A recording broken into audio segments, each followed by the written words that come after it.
the live reaction. Let me fix something real quick. There we go. This is the live reaction to AEW Dynamite. Give this video a thumbs up and subscribe to City of Wrestling. That way you're notified when the City of Wrestling drops its latest content, goes live, and drops the latest news in professional wrestling. Man, I hope you guys are doing well, and thank you guys for taking time out of your evening to watch this live reaction. Tonight on AEW Dynamite, we got Darby Allin versus Claudio Castagnoli. We have Wheeler Yuta versus Orange Cassidy. Kris Statlander versus Hikaru Shida. We'll hear from Adam Cole. There will be a Chris Jericho, Tomohiro Ishii contract signing. Big Boom AJ is live. And then I take it the main event will be an all-star 8-man tag. Will Ospreay, Powerhouse Hobbs, Ricochet, and Mark Davis versus Konosuke Takeshita, Kyle Fletcher, Lance Archer, and Brian Cage. So that will be the card tonight. So it's going to be a really cool Dynamite. There's been a lot of news surrounding AEW running the Hammerstein Ballroom and specifically like unique venues going into 2025. So that should be really cool. Other than that, it's been a very interesting pro wrestling scene. I always say there's never a dull moment. Um, it's going to be an interesting 2025. Of course, Kenny Omega and Gabe Kidd situation. Kenny Omega, I believe it was today or yesterday, he mentioned that he would like to face Gabe Kidd, Wrestle Dynasty, January 5th. That is Sunday, January 5th. So we'll see what transpires. But here we go. We still got the Big Bang Theory on.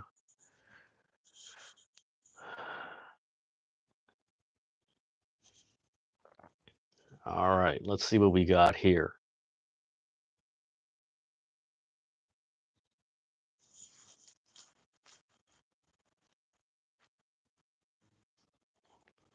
All right, let's see what's happening on Dynamite tonight.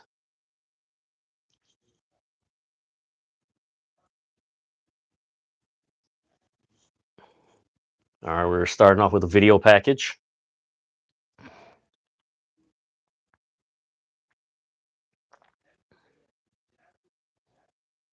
Yeah, there's a nice video package of November Rain from Guns N' Roses. So this is basically a video package of like every match that's on the card. I'm surprised there's only, what is there, 9 matches, 8 matches? Also, guys, make sure you guys fill out tonight's poll of the night. Let me pull it up real quick. I don't know why I didn't do that real quick. The poll of the night is, who would you like to see Kenny Omega face when he returns to AEW? The choices are Swerve Strickland, Kazuchika Okada, Jon Moxley, and Ricochet. So make sure you guys fill out the poll for the night. And I'm surprised that this is the first AEW Dynamite that didn't begin with like Moxley promo or like just going into the crowd or starting off the show with a promo and everything. This is just straight up vignette. Make sure you guys drop your comments below. Also, if you guys didn't catch it, MVP, he posted a video, I believe it was on AEW's account, regarding that he had something special tonight. And I proposed a question on pretty much all of City of Wrestling's social media accounts. Are we gonna see like some new members to the Hurt Syndicate tonight? Think so. We'll see what happens. So, hey, how's it going? So again, make sure you guys fill out tonight's poll. Who would you like to see Kenny Omega face when he returns to AEW? Swerve Strickland, Kazuchika Okada, Jon Moxley, and Ricochet. Those are the choices tonight. All right, let's see what we got here. All right, here we go. And this is another episode where there is no ramp. I think we should consider that they phased out the ramp for AEW, which I like it. All right, we got a Moxley Orange Cassidy full gear graphic.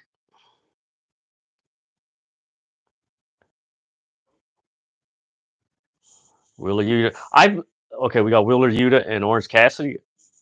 Is that gonna start off the show? All right, we got Will Ospreay and Kyle Fletcher at full gear. That should be a really good match. That might be the match of the night.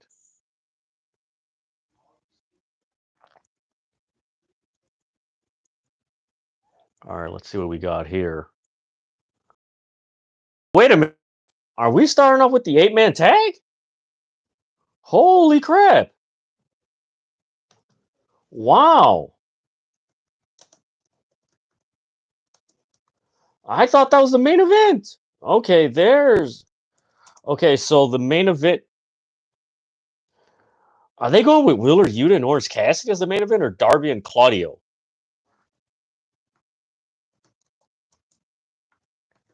That's interesting. Let me know what you guys think. Powerhouse Hobbs is out, man. That dude is $1,000,000.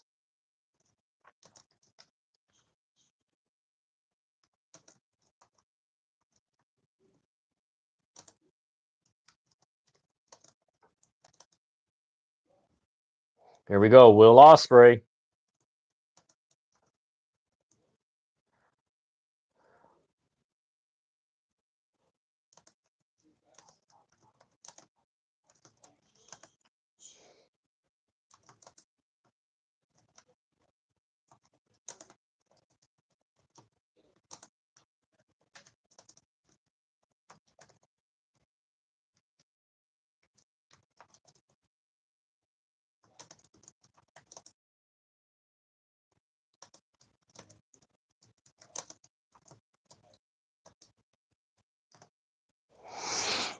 All right, this is interesting. I really had this match as the main event, but this is interesting because this is the go home show for AEW Dynamite. So, hey, what's up, Darskin? Thanks for tuning in. Man, I'm doing well, man. Wasn't feeling too well a couple days ago, but I'm doing okay and everything, man. Glad to see you join the live reaction and taking time out of your evening. Greatly appreciate it. Right now, we got the All-Star 8-man tag: Will Ospreay, Powerhouse Hobbs, Ricochet, and Mark Davis versus Takeshita, Kyle Fletcher, Lance Archer, and Brian Cage. Man, I really had this as the main event. I really do wish this was like a lot of AEW's like All-Star 8-man tags and stuff like that. I really wish they were like an elimination style because I think it would add a lot to it.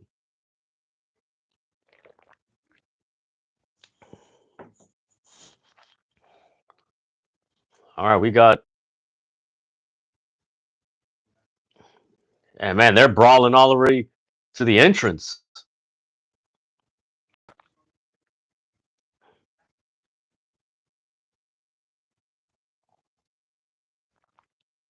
Mm. All right, everybody's brawling outside the ring. Ah, damn! Osprey's whipping Kyle Fletcher with his tearaways. So Osprey's brawling with Kyle Fletcher, Mark Davis, and Brian Cage. Yeah, this is a Donnybrook right now, or as Jim Ross would say, a slobber knocker. Takeshita's.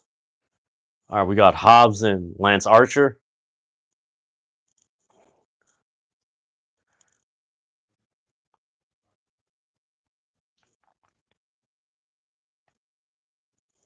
Damn, Hobbs is choking Lance Archer. This is wild right now. All right, Rick Knox rings the bell. Now everything's under control, but everybody's outside the ring, like busted up.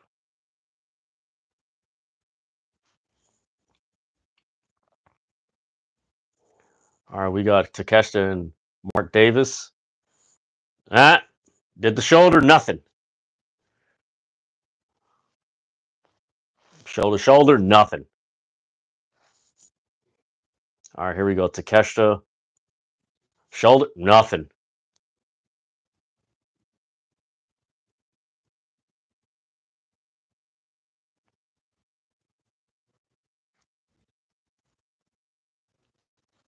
Hip toss. Oh, senton. All right, here we go. Ricochet's in the upper left corner. So yeah, the faces are in the upper left corner and the heels are in the bottom right corner. Uh-oh, Ricochet's gonna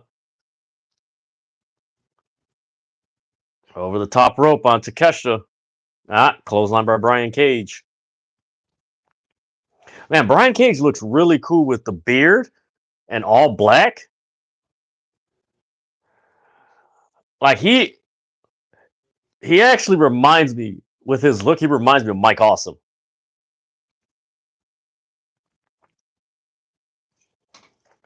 All right, we got Ospreay and Fletcher on the upper left turnbuckle. Make sure you guys submit your questions regarding AEW Dynamite. Uh-oh. Fletcher is hitting Hobbs, and Hobbs is doing nothing to Hobbs.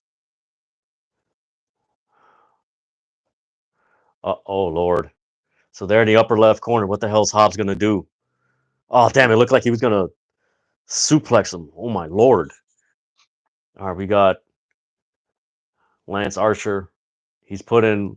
Uh-oh, he's putting Hobbs' leg in between the staircase. He's going to kick it. Oh! Damn. Brian Cage just threw Will Ospreay into the staircase that was lodged on Hobbs's, I believe his right leg. Ooh, that was nasty.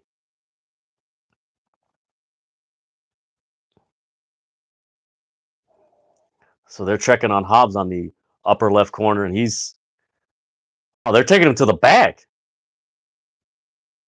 So we got Ricochet and Lance Archer.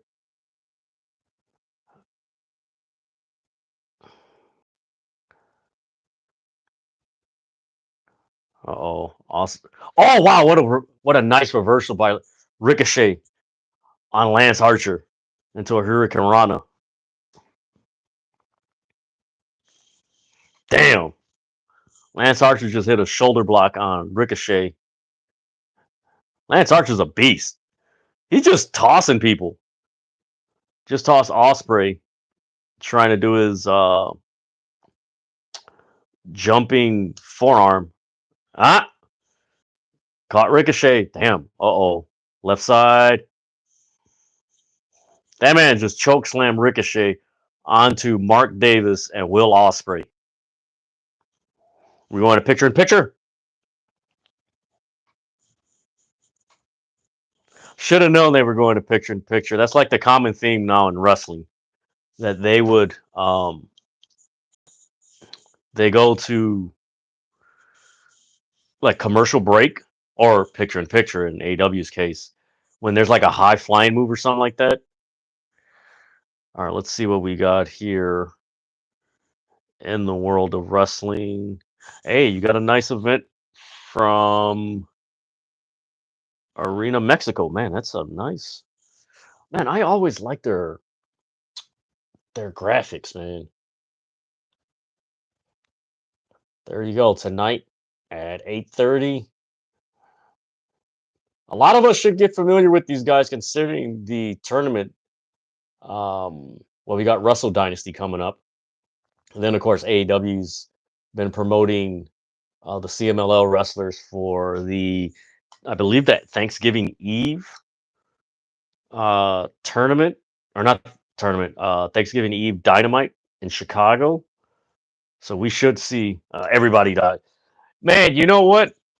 I wish this man, like this Lance Archer, existed like 20 years ago in TNA, because he would have been top guy, easy. They had him doing that. Was it that Rockstar thing with like the Guitar Heroes stuff? It was like what? It was real corny back then.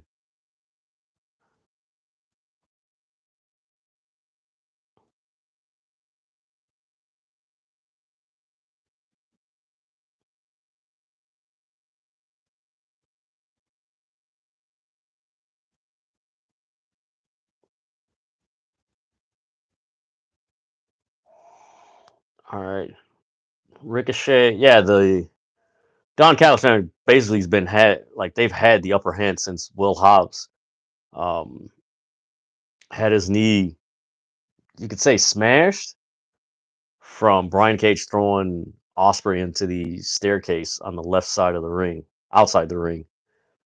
So just a reminder, they did take or Powerhouse Hobbs to the back. So it's practically 4-on-3 advantage for Don Callis' family.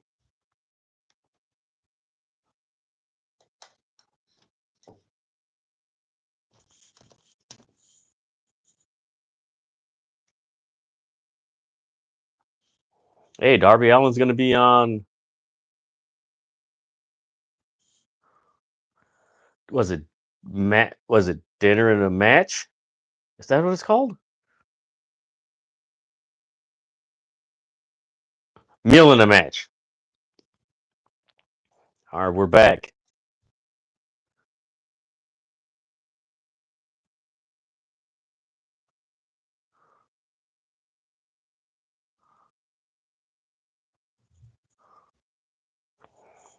All right, here we go. This crowd is into it. I wouldn't say it's a bad crowd. It's a very subdued crowd. That's what I would.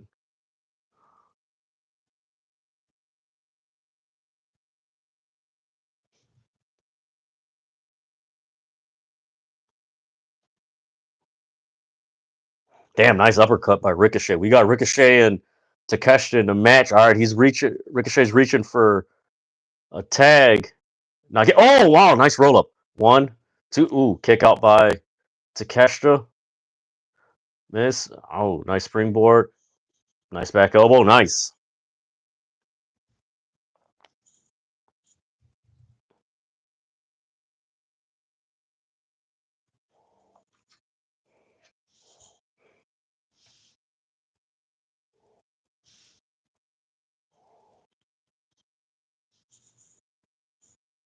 All right, here we go. Ospreay and Fletcher. There we go.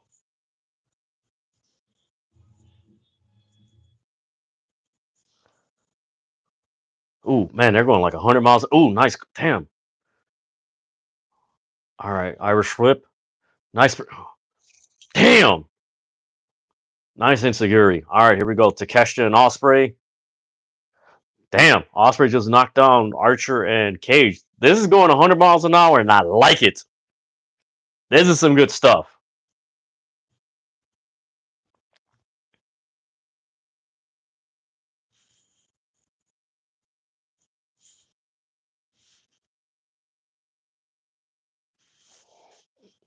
Here's the cover.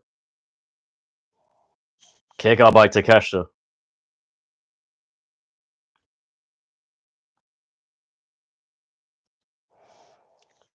All right, double team by Mark Davis and Ospreay, but Archer and Brian Cage break it up. Ooh, that was a nice move. Boot to the face and suplex by Archer and Cage. That's okay. I like those combinations. Nasty Death Valley driver by Brian Cage with the help of Lance Archer.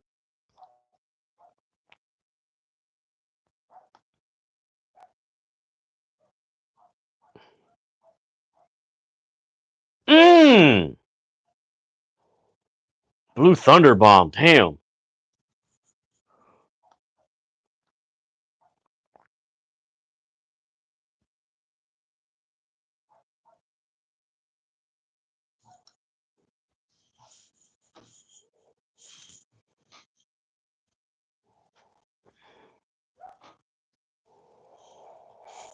Ooh, nice kick.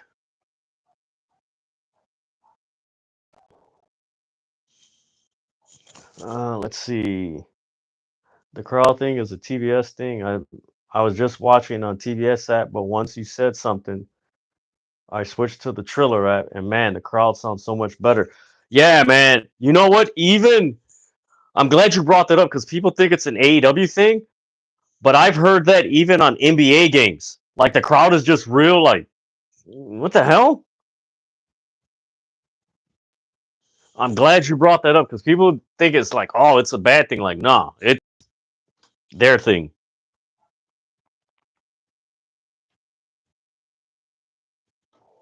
Hobbs is back. Here we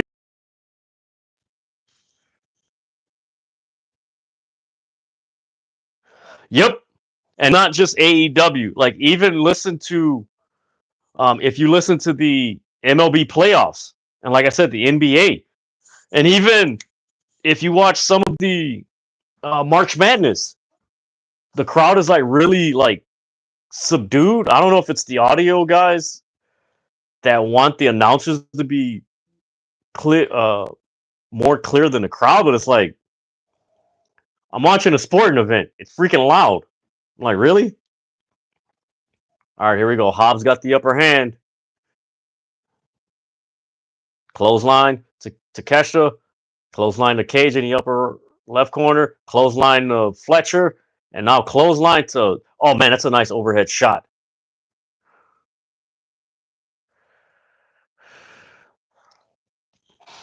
Is he the next member for the Hurt Syndicate?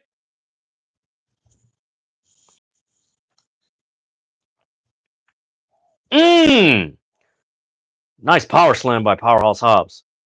Here we go. Tag to Mark Davis.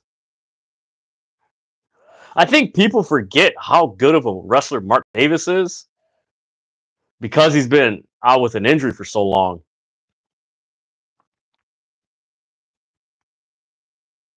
Man, nasty right hand.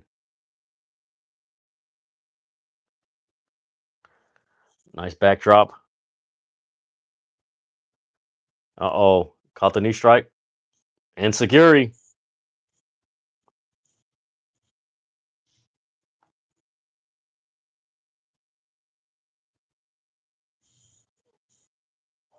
Fletcher breaks up the pin.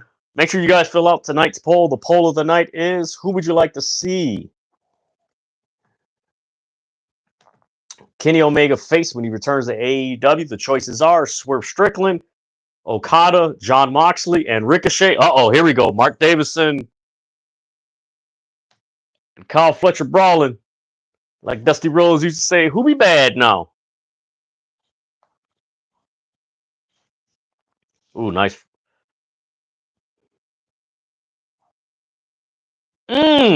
Nasty power bomb by freaking Brian Cage. Spine buster. What a choke slam by Archer. Flying forearm by Ospreay. And Ospreay, he's calling Fletcher on the outside.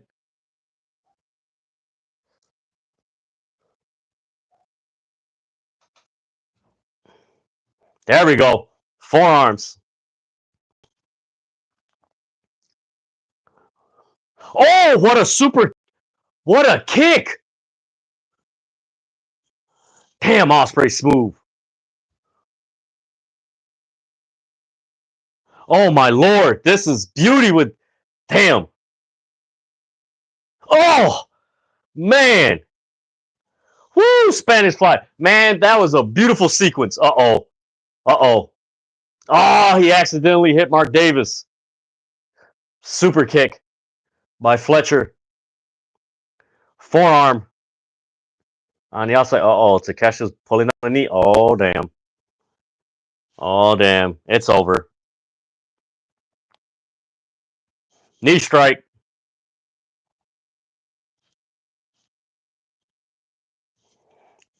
Takeshita.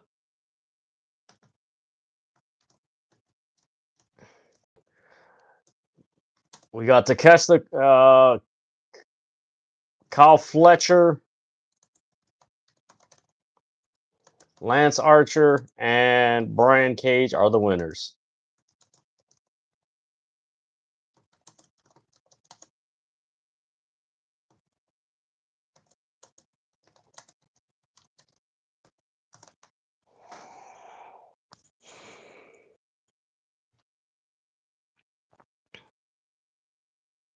All right, here we go.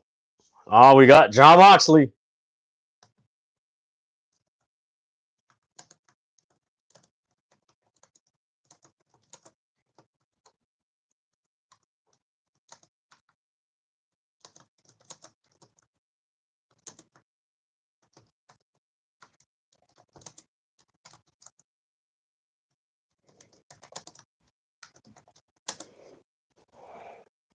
Nah, he called Orange Cassidy a sociopath.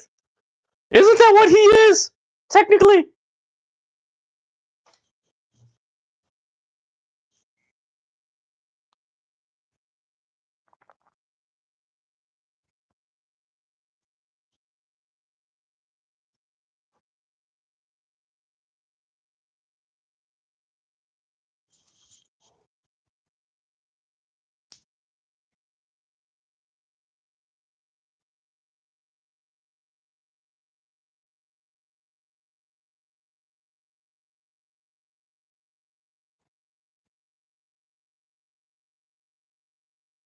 Oh, this is dope.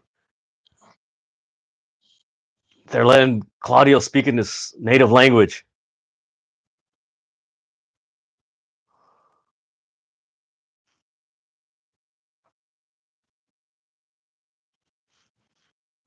Uh-oh, we got Darby Allin.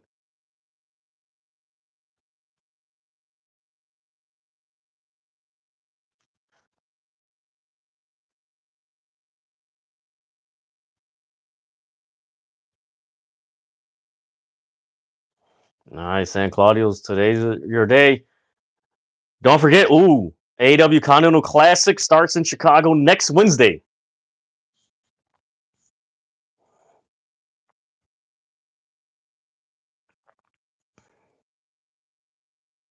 All right, we got a nice promo for their upcoming events. Man, they've done a really good job of marketing their upcoming events. I love it. I like it. I like the progress and everything.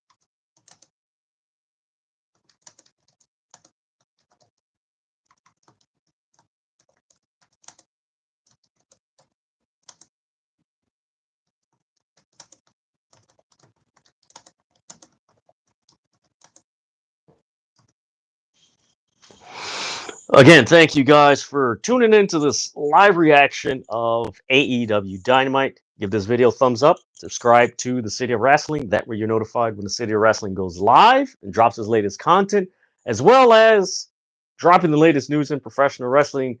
It's been, for me, getting like posting the latest news and everything, it's been a bit of a conundrum because now with everything being spread out with Threads, Blue Sky, and X, it's like fragmented. So the news is like coming on different feeds at different times and slow and everything. So bear with me as I adjust to that. And I know some of you are probably adjusted to that as well.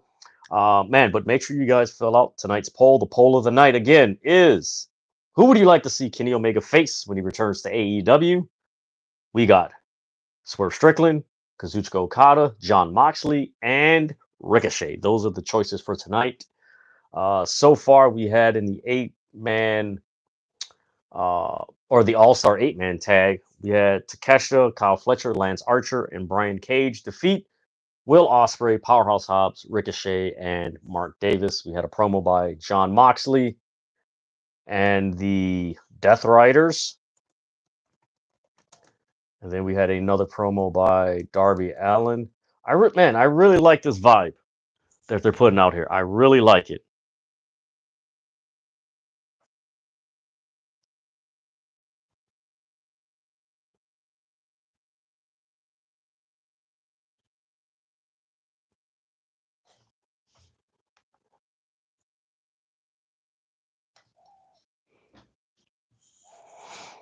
All right, we're in a commercial break right now. Right now, there's not too much breaking news or match announcements so far. Um,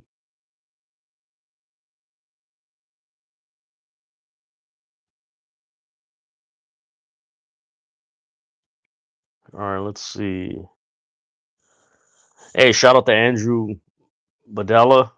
An insane amount of talent in this 8. That was a fun 8-man tag. If you guys haven't seen it, Go out of your way and watch it, man. That was a fun 8-man tag. Um, man, I really love that John Moxley promo.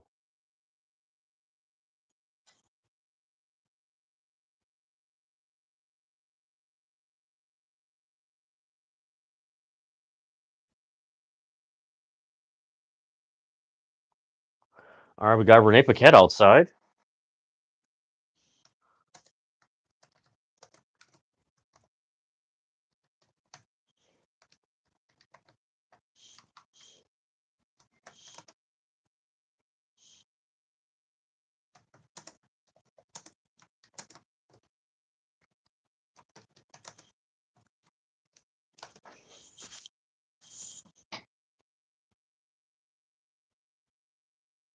Wait, he's gonna be in action tonight?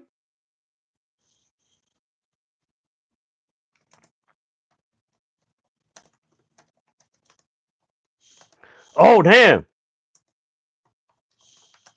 Swerve just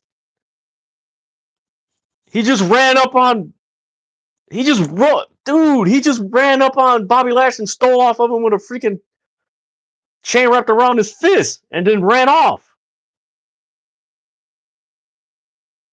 Here we go, Adam Cole.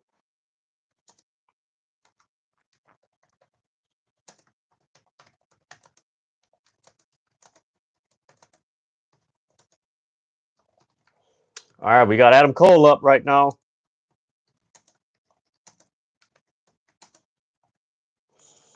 All right, this should be very interesting. He gets the loudest crowd reaction.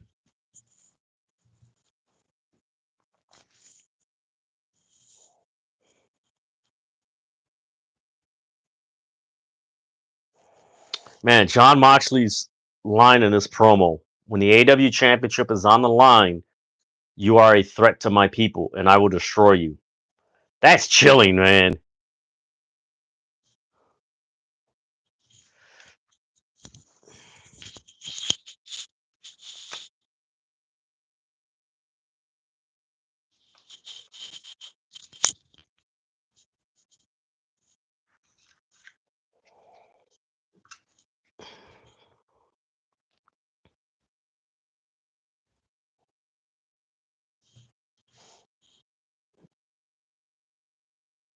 He's still getting the crowd, man.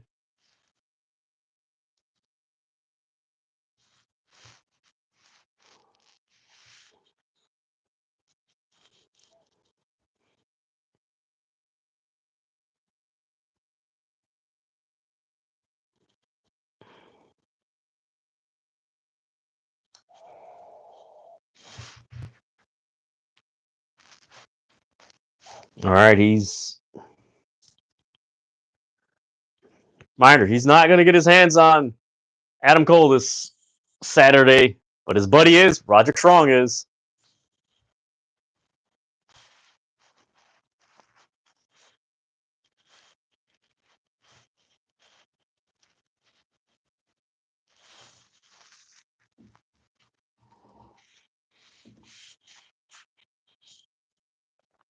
Uh-oh, here's Roderick Strong. Oh no, wait, that's Kyle O'Reilly. Oh damn.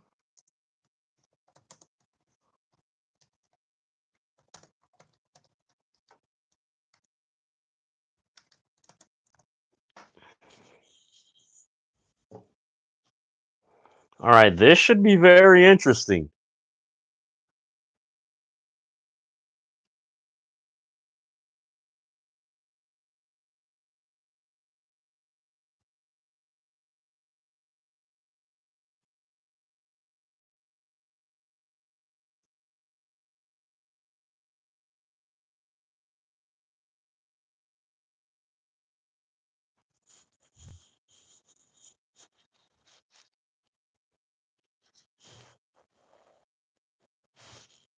Oh, okay.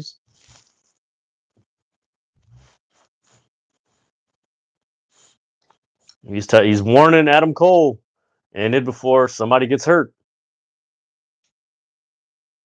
He's bringing up his ankle.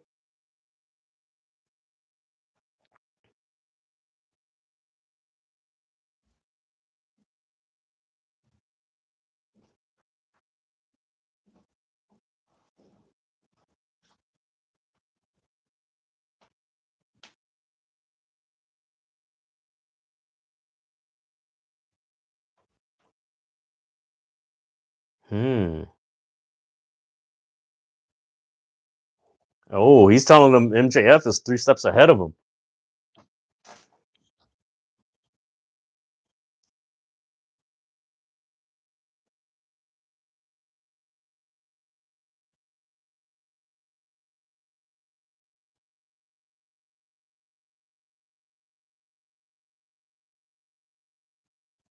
Hmm. Oh, he's bringing up reasons why people go to bat for him. Good friend, leader, and elite talent.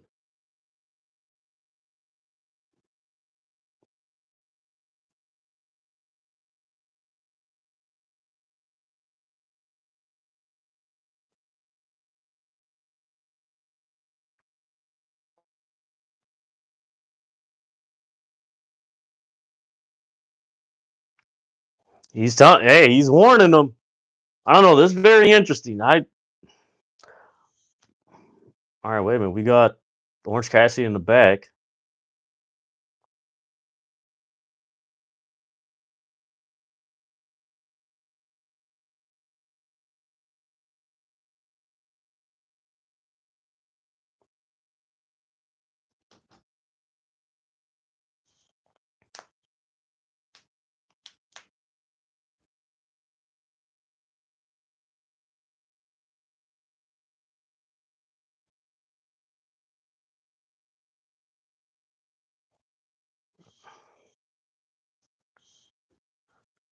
Mark Briscoe's telling him, we got your back. We'll see what happens with this.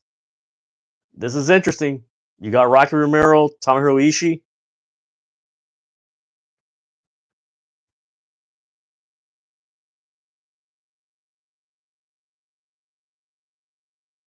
Why is he telling him to stay away?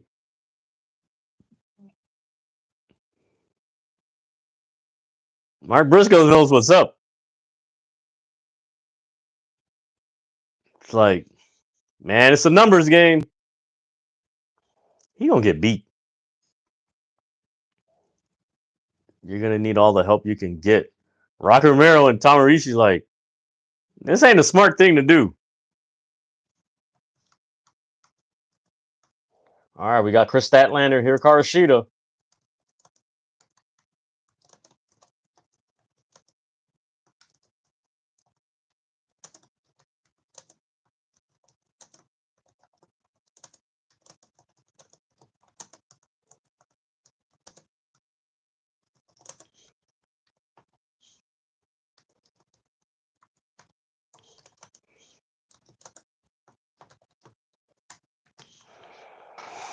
All right, this should be fun.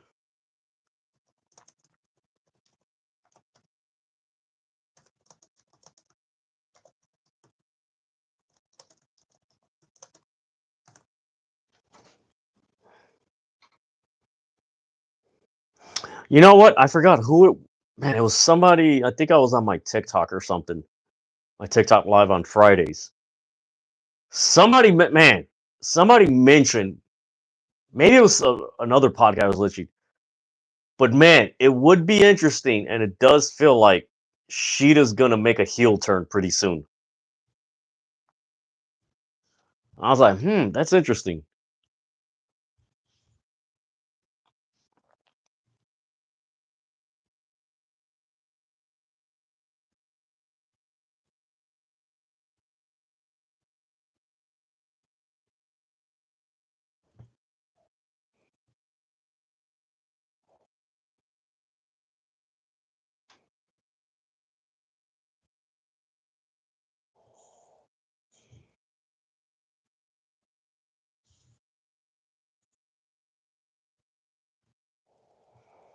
All right, we got Kris Statlander working the left arm of Sheeta. Now we got Sheeta working on Kris Stat. Man, I wonder why is that a thing in wrestling? They always work on the left arm. Ah, head scissor lock. Kick out by Kris Statlander. These are two AEW originals.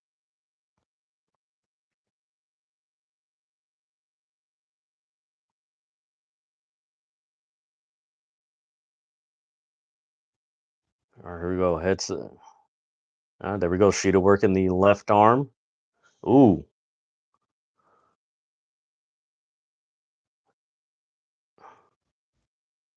Trying to suplex. Nope.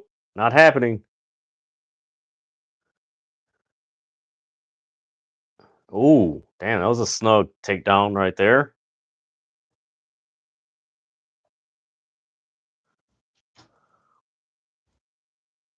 Running knee in the bottom right corner by Shida. Yeah, I think it could be a Shida heel turn pretty soon.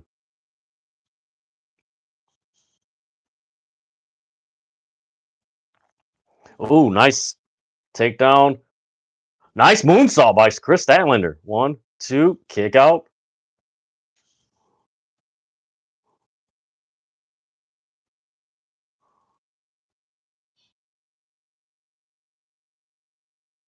Hey, nice cartwheel.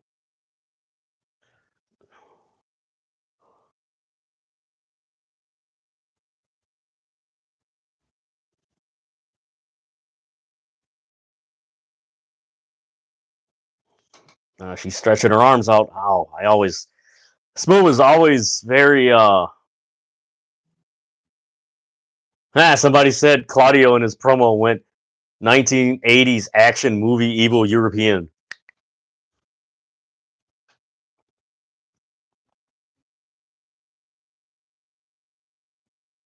He cut the promo in German. Okay. That being Claudio Castagnoli. Okay, Sheeta's. Ooh, man, that's a nasty hold. She's got Kris Statlander like this, and she's pulling her up. Nice drop kick.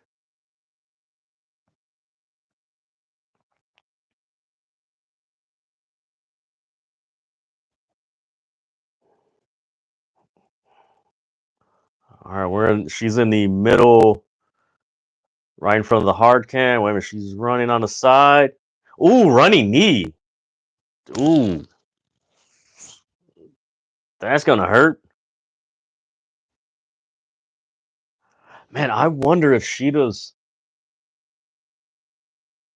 Man, is she? Man, is she gonna turn heel soon? I wonder if that's in the cards or the plan.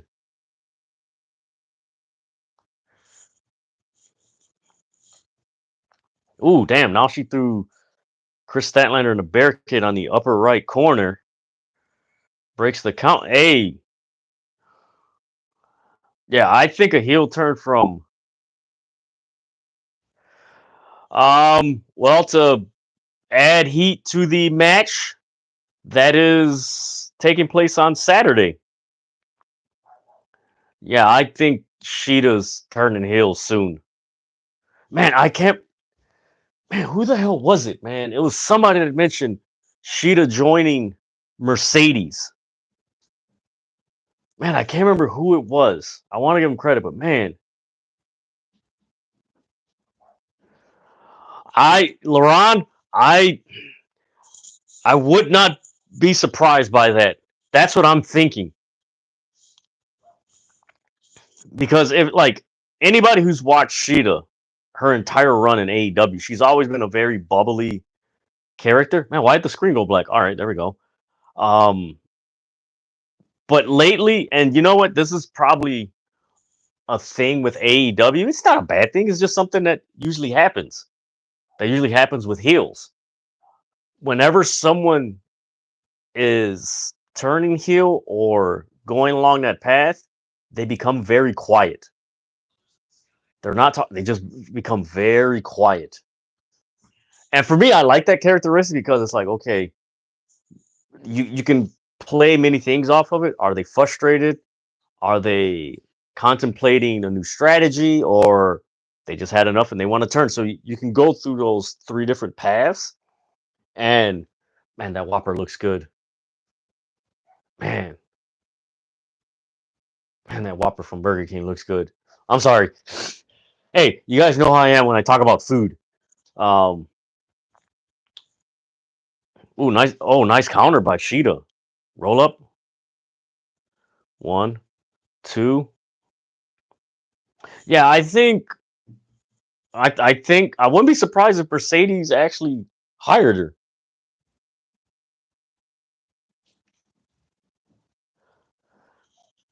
You know what, man? You know that's something I like about AEW. Like you mentioned, Laurent Shida makes a lot of sense as a new member of Moxley's faction. There's so many people in AEW outside of Mercedes, Hurt Syndicate, and Moxley's group, because the Elite right now are like pretty much on hiatus, with the exception of Okada and um, Jack Perry. But there's so many people in AEW. Man, they fit in Moxley's faction, but man, they fit in Don Callis' family. But man, they fit in with Mercedes. Like that's a really cool thing to have. Uh-oh, miss. Not man, nice power slam by Kris Statlander. That is a strong woman. Ooh, nice uppercut. Mmm. Running knee strike. Oh wow, what a underhook fisherman super bomb. Kick out.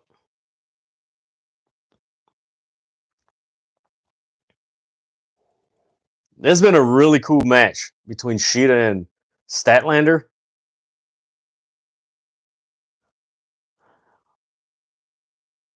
Man, they haven't wrestled in a long time. Nothing. Nice. I like this. You know what? We need more. Like, if someone's a powerful face, like, they don't need to sell everything. Ooh, nice kick. That's the art of, like, if you watch pro wrestling, go back to the early days. Well, not too far in the early days, because then you're going to get black and white. Well, let's say 40 years. That is a good starting point. One of the main reasons why they would have a, oh my lord, a reverse power slam.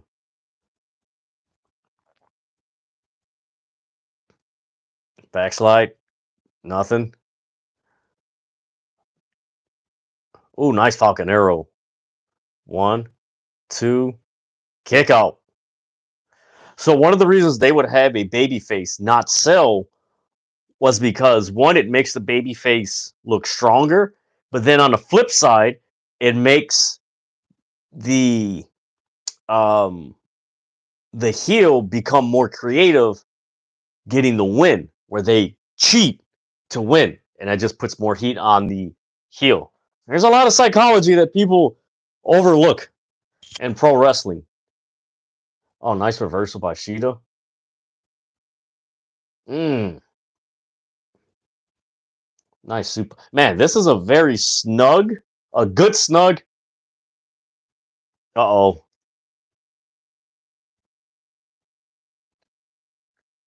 Statlander wins. I like that match. This was a solid match.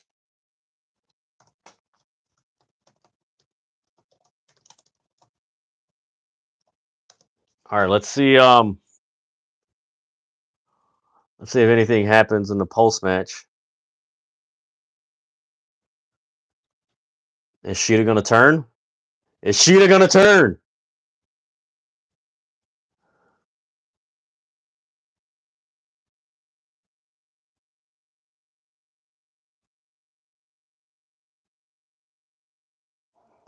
All right.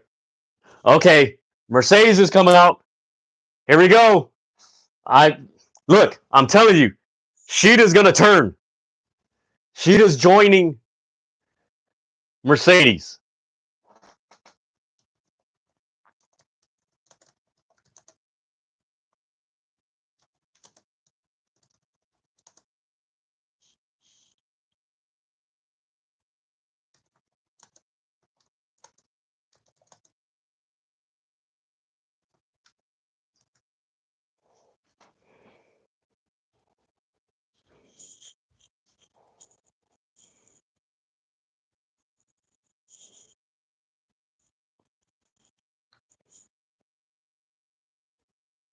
Uh-oh.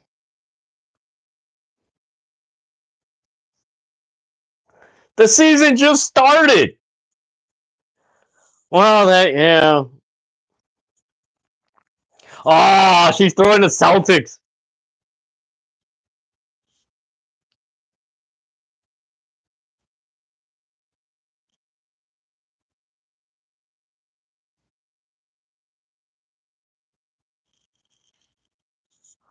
Where's Shida?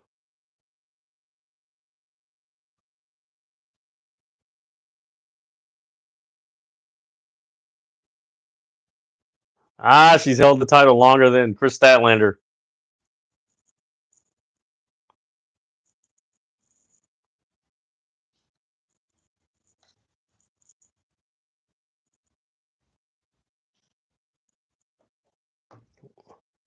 Wait a minute, the Kindle stick is still there.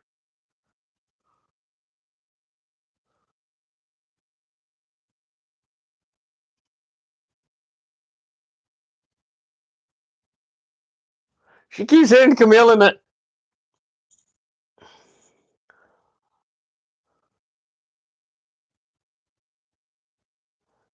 There's a swerve coming. There's a swerve. There's a swerve.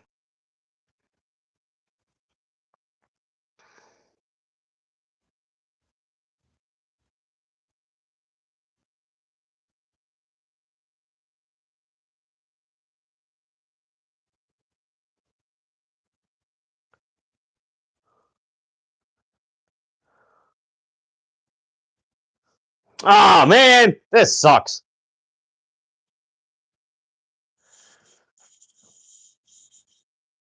Mercedes. Oh man, this is funny. She's trying to do the backstabber, and she can barely. Uh-oh.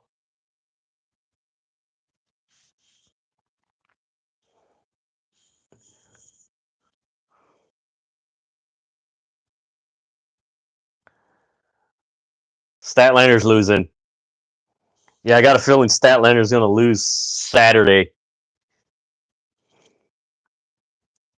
Man, what the hell was that sign in the crowd? Like, there's a big head with like a tongue of that. What the hell?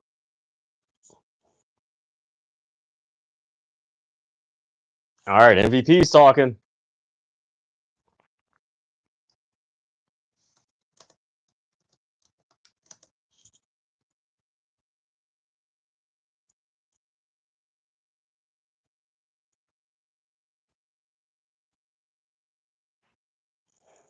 They just beat up some. Man, why they beat the brother up, man? Why they beat him up?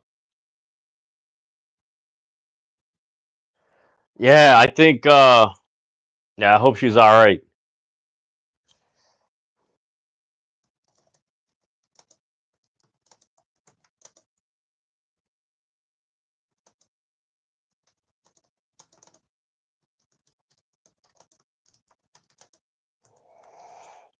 Yeah, that was, man, that would have been perfect if Shida would have just beat down Kris Statlander. Like, oh. If they were gonna do that with, let me see.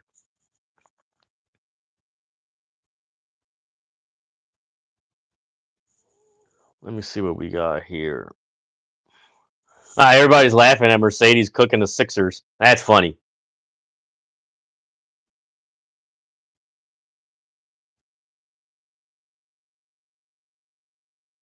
Oh Lord. I hope this. I'm gonna wait for somebody to mention this that I'm seeing because I haven't seen anybody report this.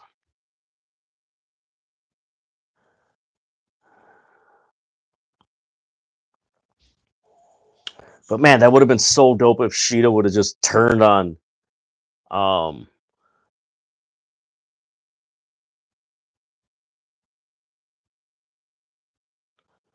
hey, you know what? I didn't notice this. Shout out to B Mac. They're telling the story of Shida having confidence issues after after she finishing move woes with Mercedes Monet. Huh. That's interesting. Interesting way to look at it.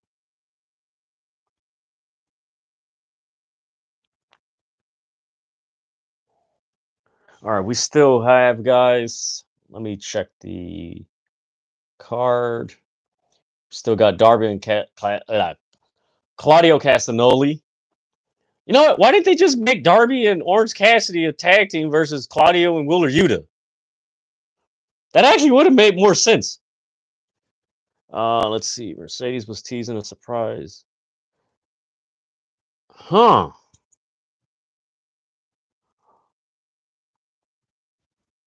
Man, where did she...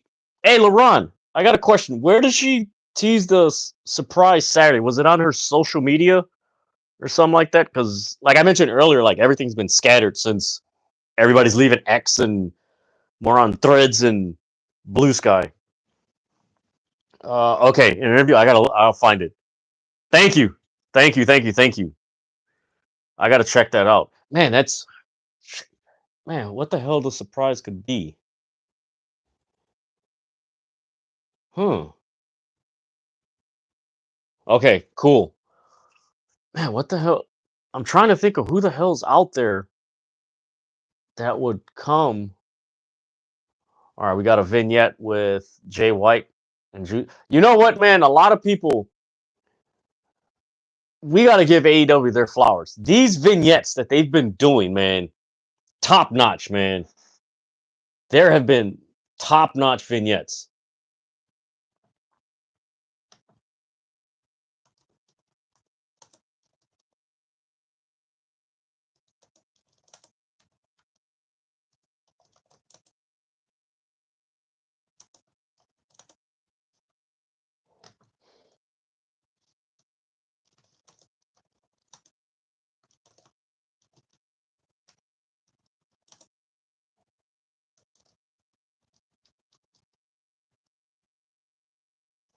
Uh-oh, Bobby Lashley.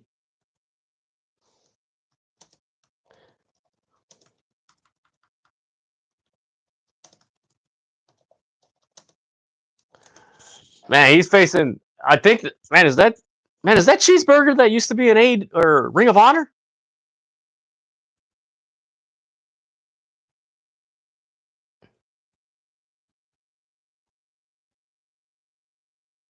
All right, here's Bobby Lashley's gear. All right, he's coming out in red, black, and gold. Nice gear. I like that insignia on his jacket. It's like solid. I like it. All right, guys. This Saturday, I will be doing a live stream, a live reaction and review for AEW Full Gear. I will be joined by my buddy from TikTok, Light Skin Gaijin, as we do a live reaction to AEW Full Gear. Also, keep in mind, things could subject to change.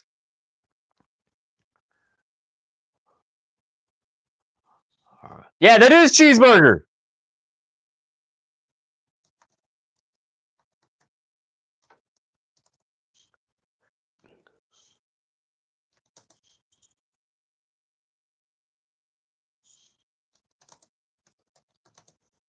Yep, that's cheeseburger for Ring of Honor.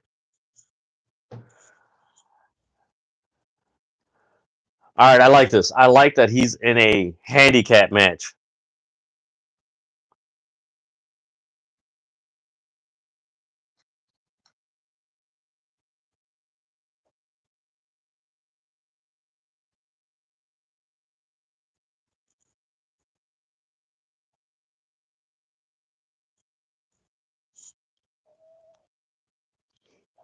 Man, he was dope in Ring of Honor.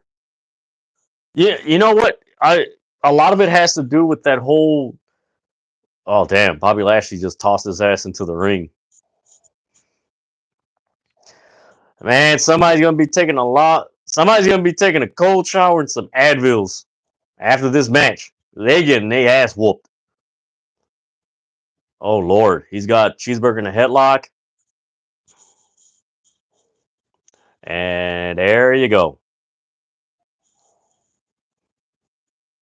You know what? I like squash matches, especially when it's um, main event talent. Or let me phrase that: talent in the main event. That's a proper term. Nasty clothesline by Bobby Lashley.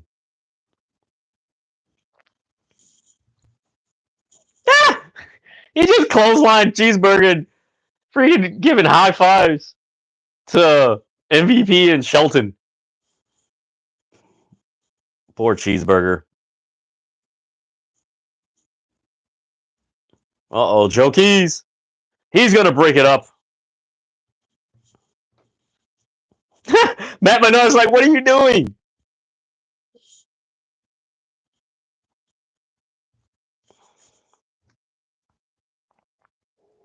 Man, that clothesline ain't affecting Bobby Lashley.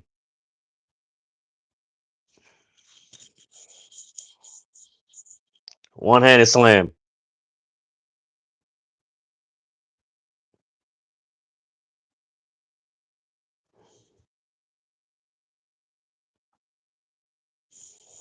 Nasty spear.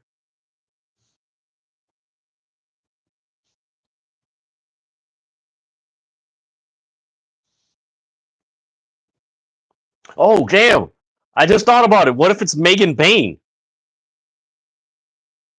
I wonder if it... Well, that's a long shot, but I wonder if it is Megan Bayne, and that's it. Got the Hurt Lock on.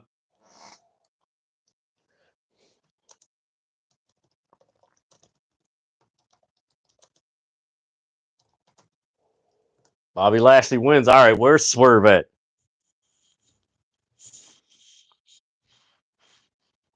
Ah, there we go. Swerve's coming out.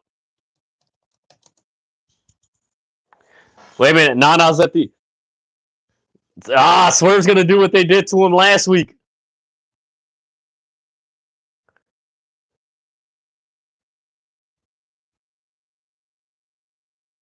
Oh, he was underneath the ring. Yo, that's dope.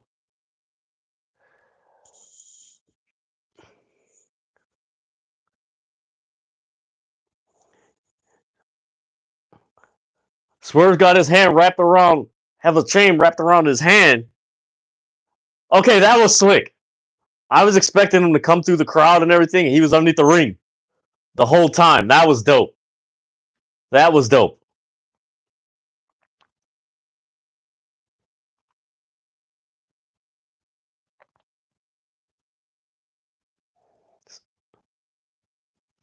Swerve stomp.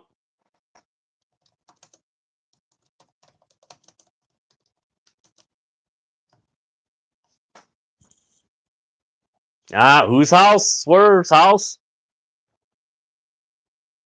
Swerve's house.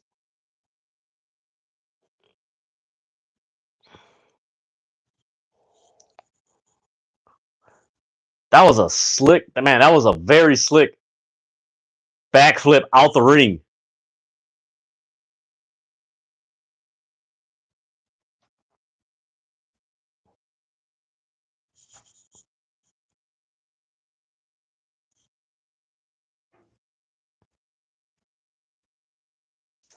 Man, that was so slick. I thought somebody hit him, and he just flipped, whoop, backflipped out the ring.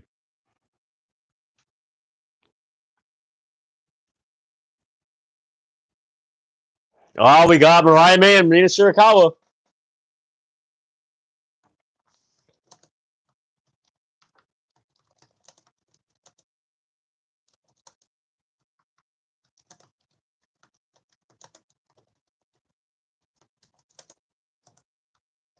Oh, they're going to be a tag team on Rampage. Nice.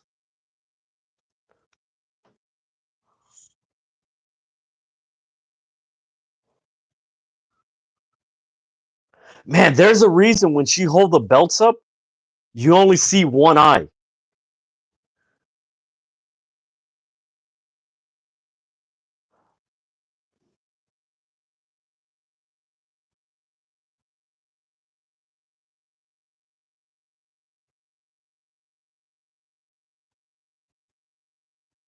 I wonder if we're going to see Toni Storm crash the champagne party on Saturday.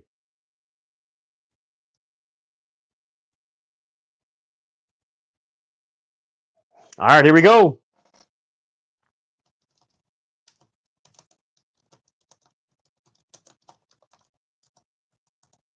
Man, this has been a very fun episode of AEW Dynamite.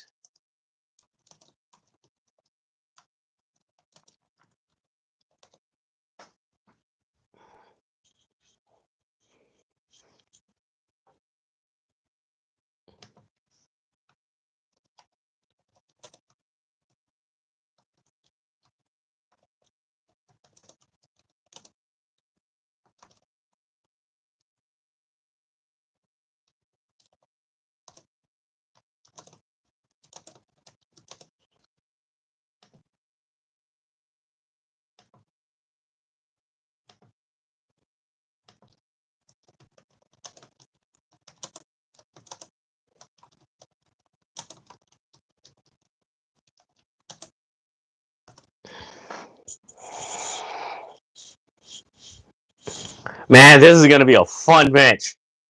Claudio and Darby Allin.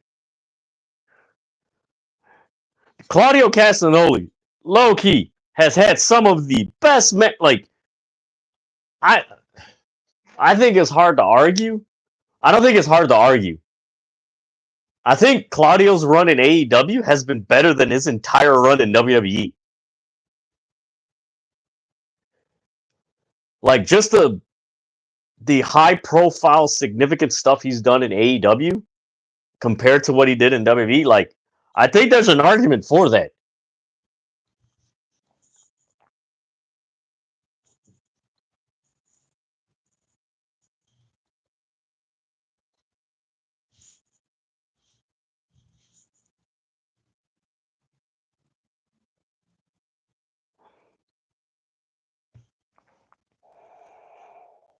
All right, this is going to be interesting. Make sure you guys give this video a thumbs up, subscribe to the City of Rasslin. That way you're notified when the City of Rasslin drops its latest content and goes live, as well as drop the latest news in professional wrestling. Make sure you guys fill out tonight's poll. The poll of the night is, who would you like to see Kenny Omega face when he returns to AEW? The choices are Swerve Strickland, Kazuchika Okada, Jon Moxley, and Ricochet. And so far, it's pretty much even with Swerve Strickland, Okada, and Moxley. Yeah, man, beyond respected, man. Like you think of the matches he's had in AEW, Ring of Honor, throw in New Japan Strong, and then CMLL. Mind you, he's only been in AEW since 2022. Remember, his debut was in the first Forbidden Door. So 2022, 2020, June 2022, 2023, that's 1 year. Then 2023. He's only been in there in AEW for 2 years. And his 2-year run has been better, in my opinion, than his entire WWE run, which was, what, I think 8 years? Something like that.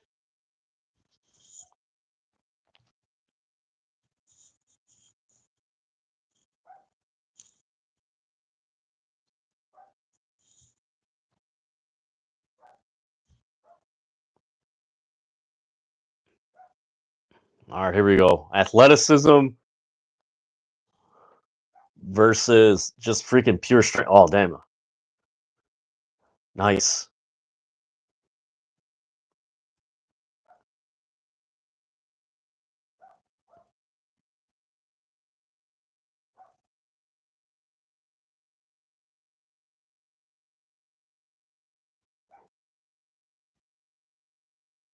Oh, uh-oh, he caught him. Damn, he just swung him around. Man, if you guys get a chance, go check out what's up. Magic Goat figures. Man, whenever you guys get a chance, go watch Claudio's workout regimen. My lord, man, that dude is. When you watch his workout segment or his workouts, you'll understand why he's so damn strong in the ring.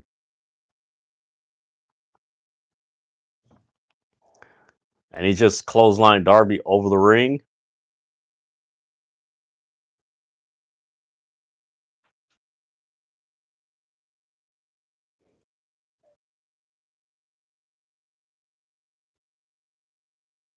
Man, so we are gonna have Yuta and Cassidy as the main event. I wonder how the hell that's gonna end.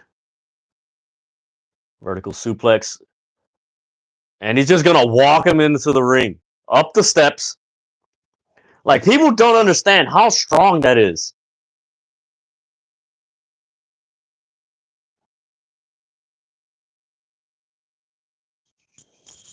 This man just suplexed him, walked him up the ramp or the steps, and then tossed him in the ring. Claudio has been one of my favorite wrestlers in the last like 10, 15 years.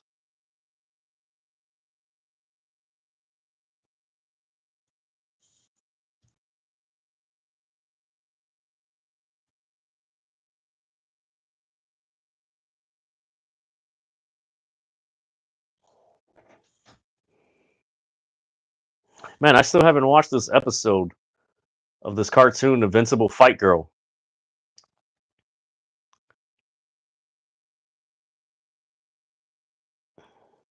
I gotta see if it's on demand.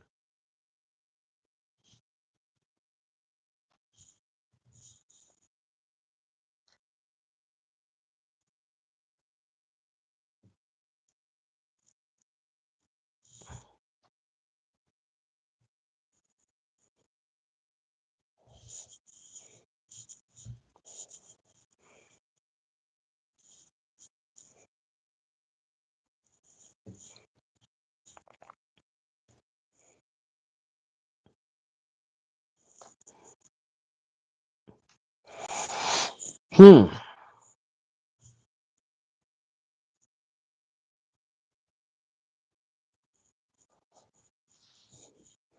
Yeah, Darby's getting his butt kicked again.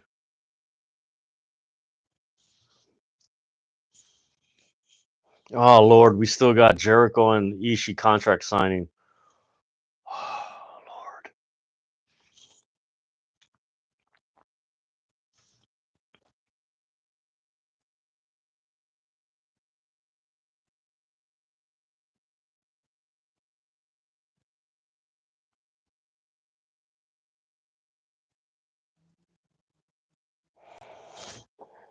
Damn, he just threw Darby out the damn ring. Damn.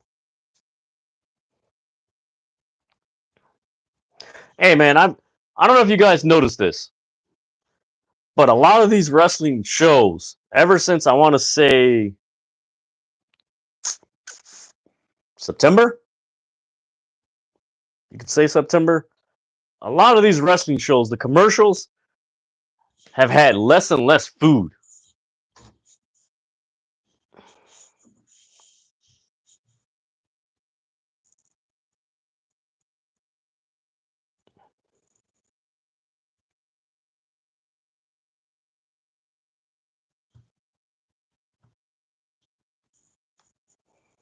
All right, so they just had Tide, now toothpaste, and now car. Man, I think they're sending the like subtle message to wrestling fans. Like you need to take a, you need to wash your hands and brush your teeth before you go to these events. Oh, nice wipeout. Man, I've loved that show. I like the original. The original was cool, but like this is a good continuity to the original show. All right, we're back.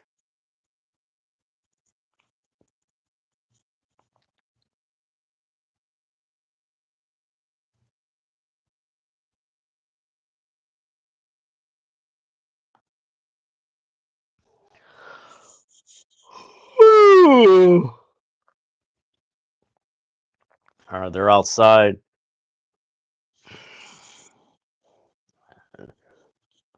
That is a proper term that Tony Schiavone just used for Darby Allin. He is getting ragdolled.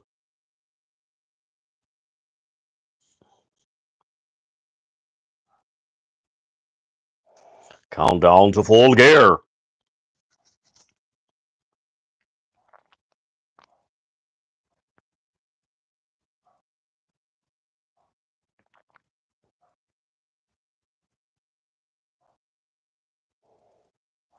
Damn, he's sweet. Man, that was a nasty. That was a snug way to land by Claudio. Now Darby's biting Claudio's head. All right, off the ropes. Suicide dot. Man, I'm sorry. Darby Allin has probably the best tope suicida in all of wrestling. Because that dude be going like 100 miles an hour and just bam. Like most people, they run into that man just and just run.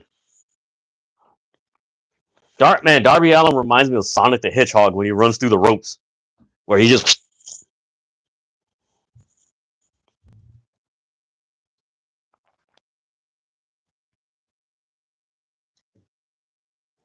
Darby. Oh, Claudio just knocked him down.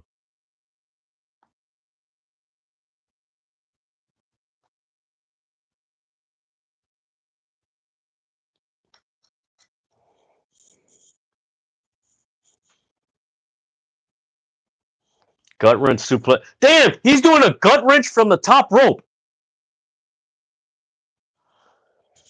Man, cover. Kick out.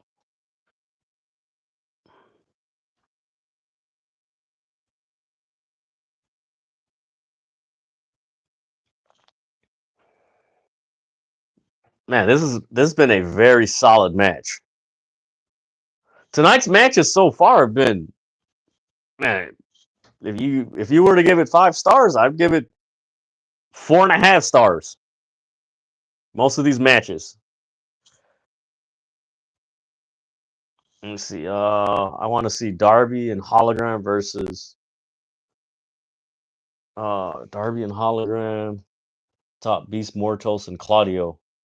Oh my lord. That's a nice fatal 4-way, those 4.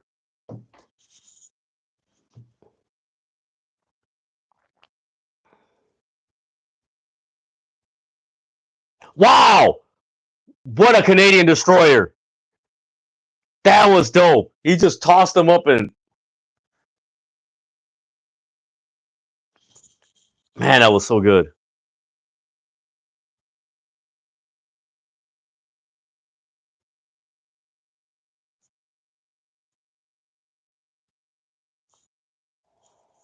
Always thinking one move ahead, man.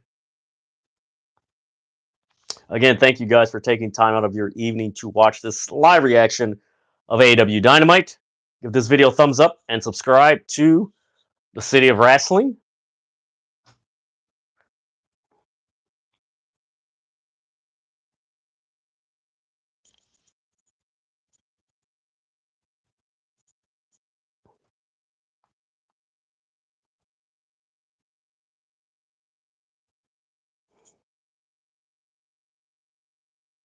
Damn, dog. Claudio kicked the crap out of Darby off the ring.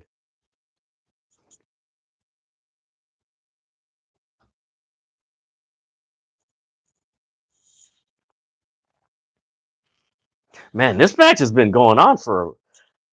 I thought it was like 8:30. It's 8:07 or Central Time, guys. That's where I'm at. So if you're in the East Coast, so it's like 9:17. Damn, he's doing a giant swing. No. Oh! He did the giant swing into the freaking steel steps. That man is vicious. Claudio is a menace, man. Damn, he just threw him over the announce table. Uh-oh, he's breaking down everything. Uh-oh.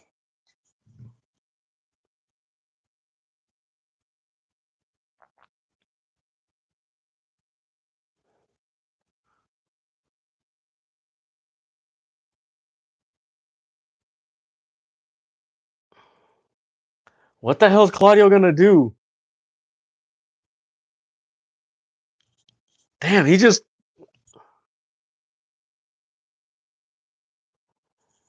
See, I like this because nobody's done this in weeks. Damn, is he gonna...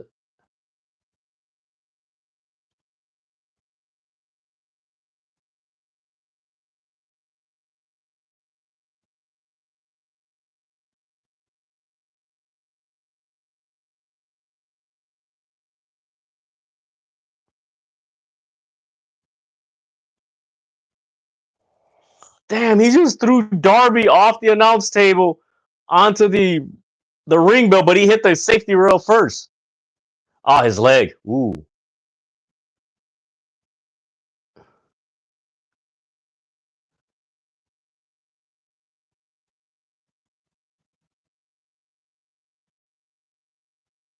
Man, that's crazy.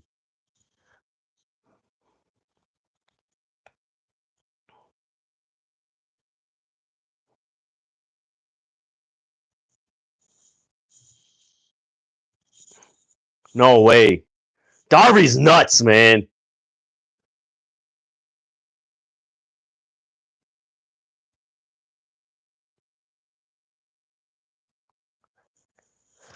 Wow, he got in before the 10 count. That's it. Claudio wins. What a match, man.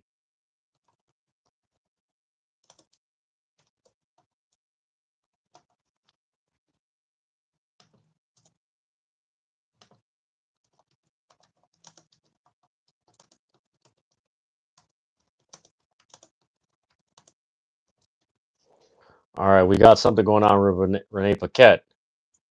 Ah,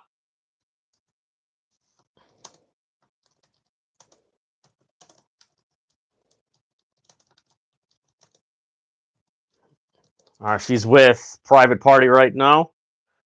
That should be a fun four-way tag team match between Private Party, Kings of the Black Throne, the Outrunners, and the Acclaimed.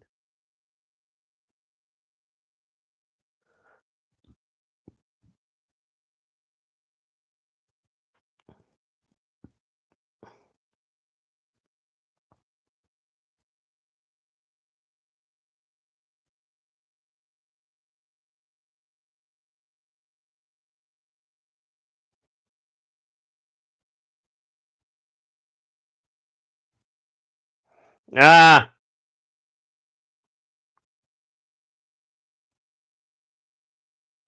oh man, this is funny. I've never seen this guy before. Wait, what's this? We have a vignette. When is that? Okay, that's MJF.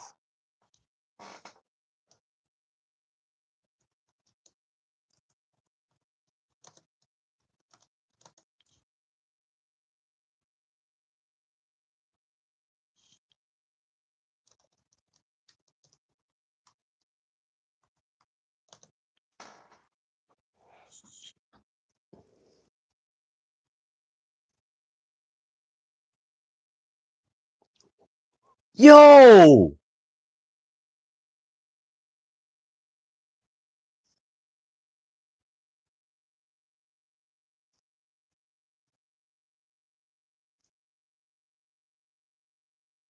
Man, MJF is a menace, man.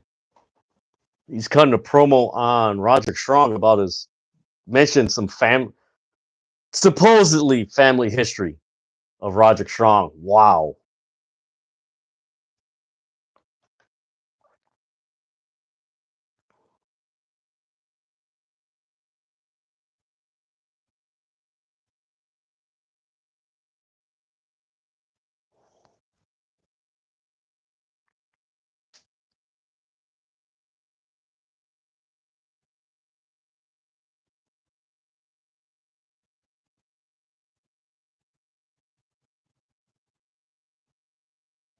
Damn. His white trash upbringing. Damn.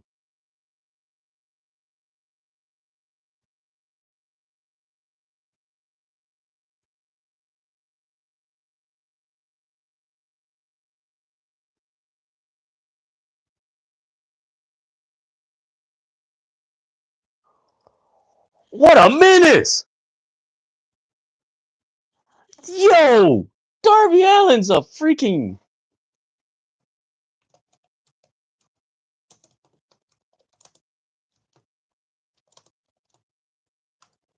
I okay, so I'm not gonna go into detail what Max uh MJF discussed, but man, I would say it's up there with that promo he cut about the what the hell was it? The car crash and he switched places with the girl he was dating. You guys remember that promo that was just like, what the hell? This guy's a menace. I believe it was last year he did it. Man, that dude's a menace, man. Let's see what's happening in the world of pro wrestling. That dude's a menace, man.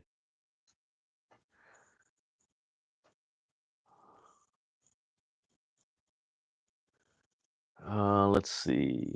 Yeah, MJF brings up Roger. So I'm gonna use some PG language. So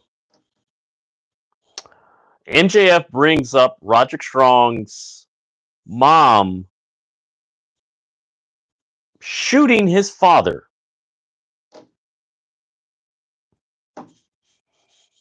That man is a menace, man.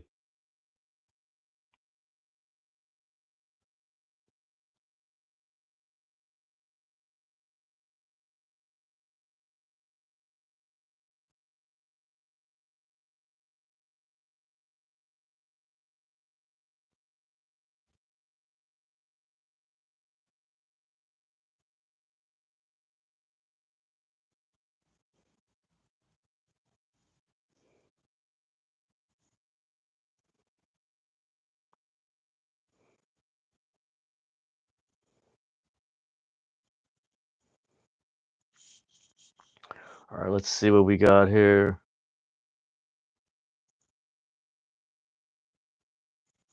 Hey, we could get a reunited in the Suzuki Gun. Hey, the Costco guys and Private Party will. I guess we're coming back to the Costco guys.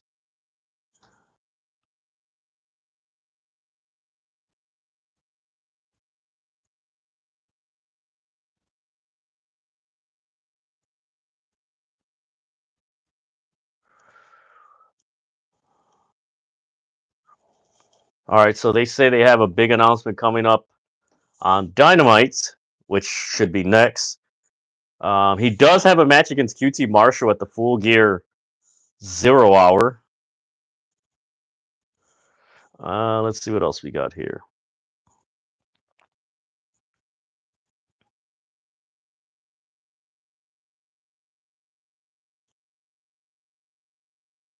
All right, here we go.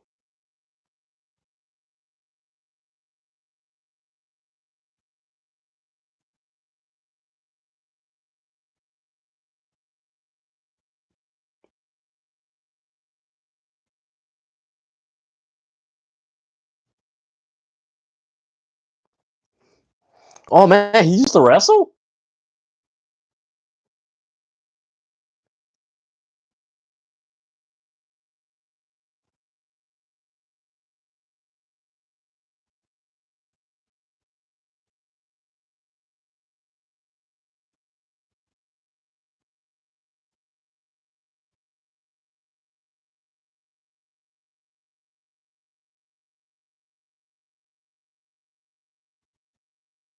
The Rizzler. What?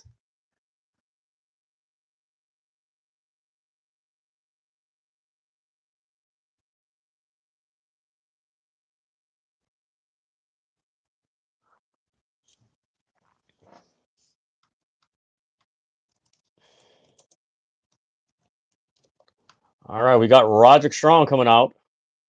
Costco's guys in QT, then Jericho, Ishii, Big Justice used to be a pro wrestler like years ago.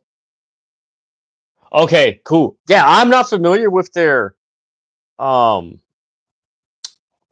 like their history. I haven't even seen their content. But I'm probably one of few people like, just give it a chance. Like, entertain me. That was a really good promo that he cut.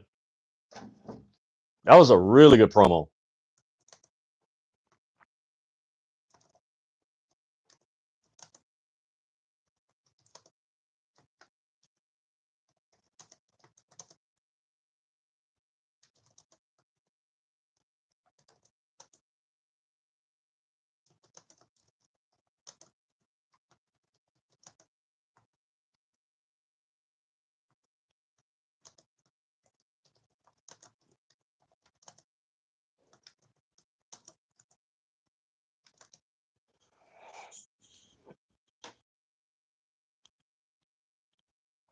Wow.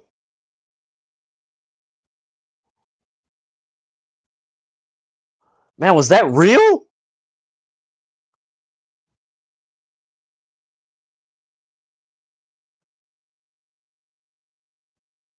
Oh man, I see the Rizzler. Oh my lord.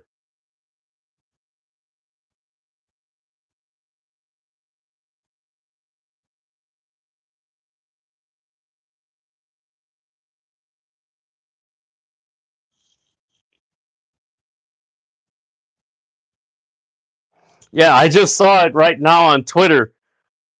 I'm looking forward to that, man. That should be fun.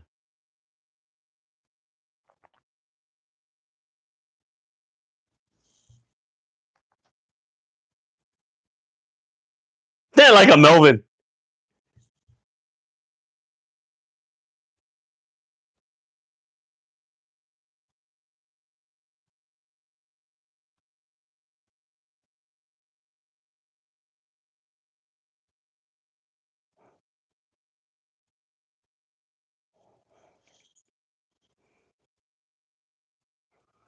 Man, I'm trying to figure out where the hell is this Roderick Strong, Adam Cole, MJF thing is like. Where is it going?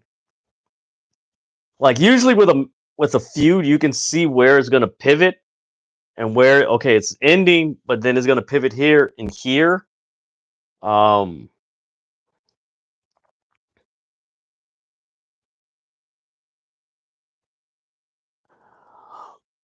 I wonder if we could see a reuniting of MJF and FTR.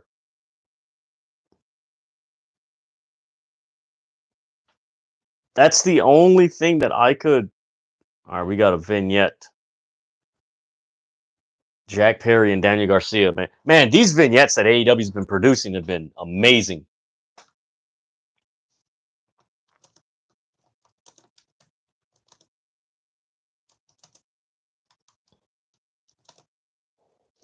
Again, thank you guys for tuning in to this live reaction of AEW Dynamite. Make sure you guys give this video a thumbs up.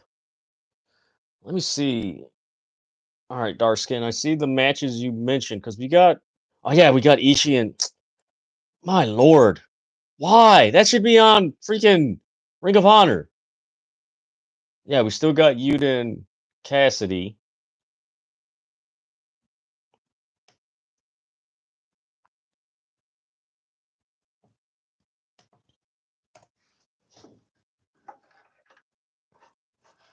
Ah, they're showing the footage.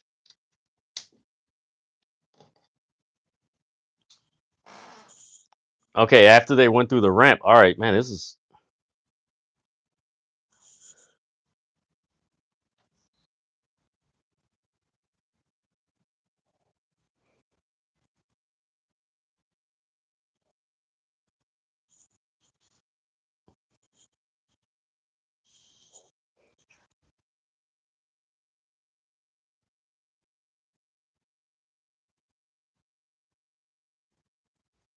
Ah, that's dope.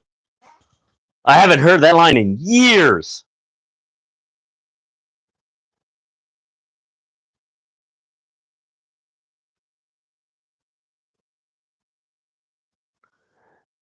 Damn, so they got Jack Perry in like a factory or something, and they got him tied up to a chair.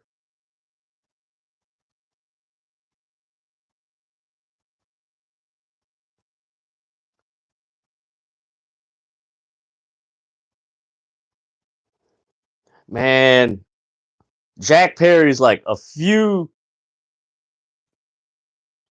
breakdowns from becoming a new age Raven.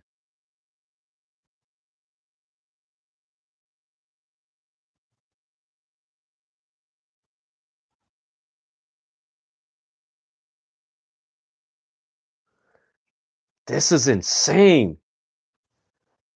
Matt Menard's got the camera. Damn, he got a crowbar.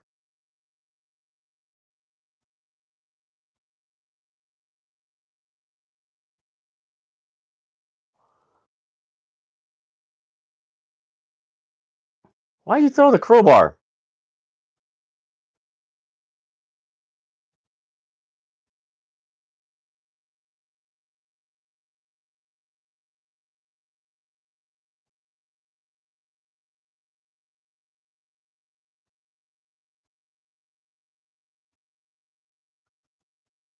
Matt Menard told Jack Perry, "You got a horseshoe up your ass." They just left him tied up with his scapegoat bust there. Nice! Yes! They have the freaking contract signing in the back.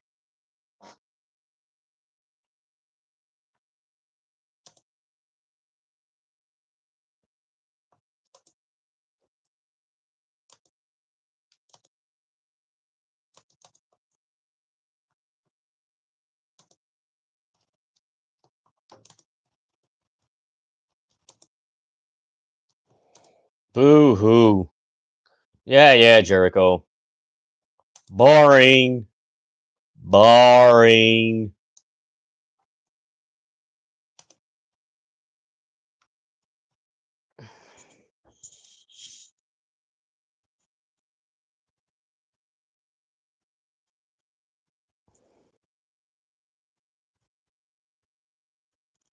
Or where's he going?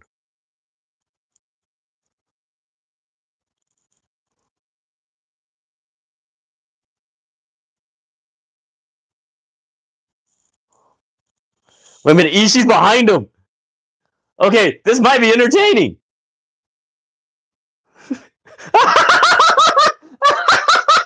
He's following him. What the?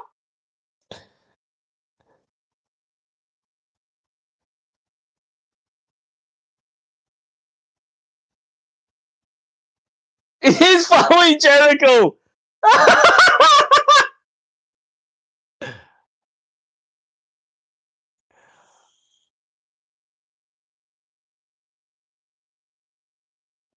Okay, this is kind of funny.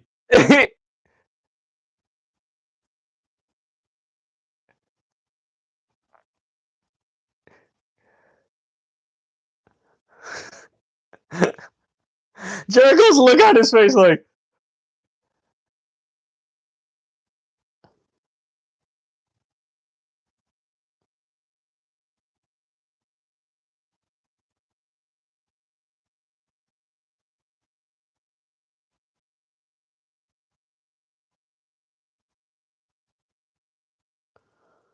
oh, he's coming out to the ring.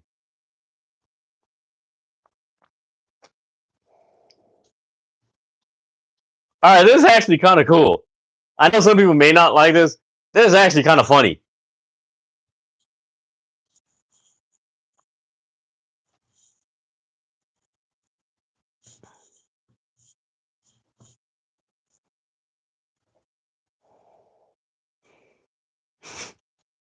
Wait a minute, he walked all that distance to walk in the ring.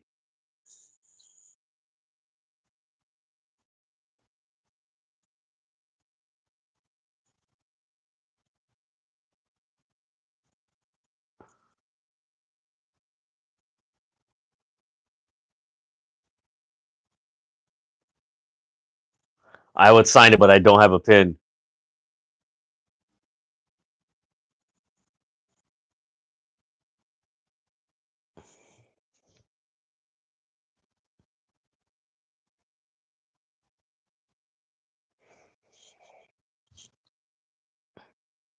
Man, one of my favorite matches to watch of Tomohiro Ishii was at the first Windy City Riot. It was him versus Minoru Suzuki. My lord, those chops were woo!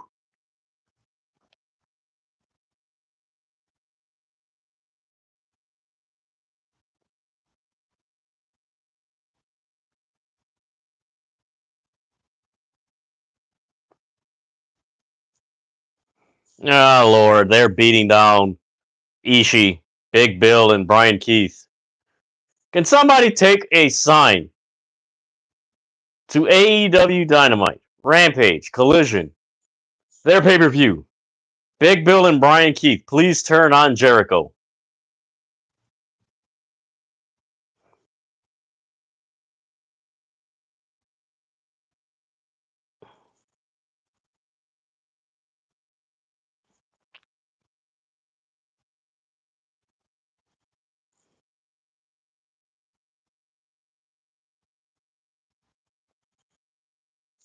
We got Briscoe and Rocky Romero beating down. Well, Briscoe's beating down Brian Keith. Damn, what an uppercut on Big Bill. Ooh, that was nasty.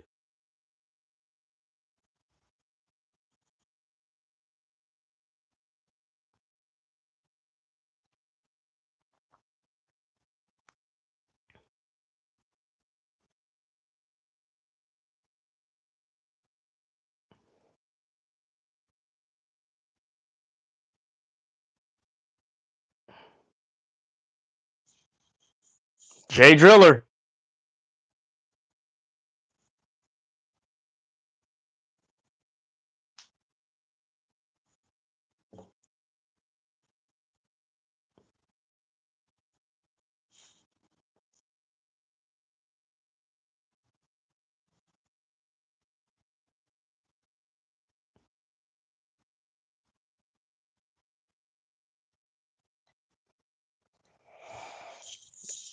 That should have been on Ring of Honor. No, we got Jericho and Ishii at Chicago. Oh, fuck. Why did it have to be in Chicago? Why could it be the week after Chicago? Oh.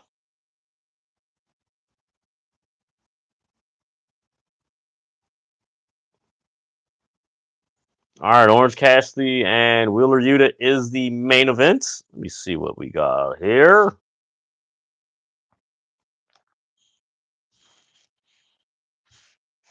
Ah, yes, they do. They do go hard.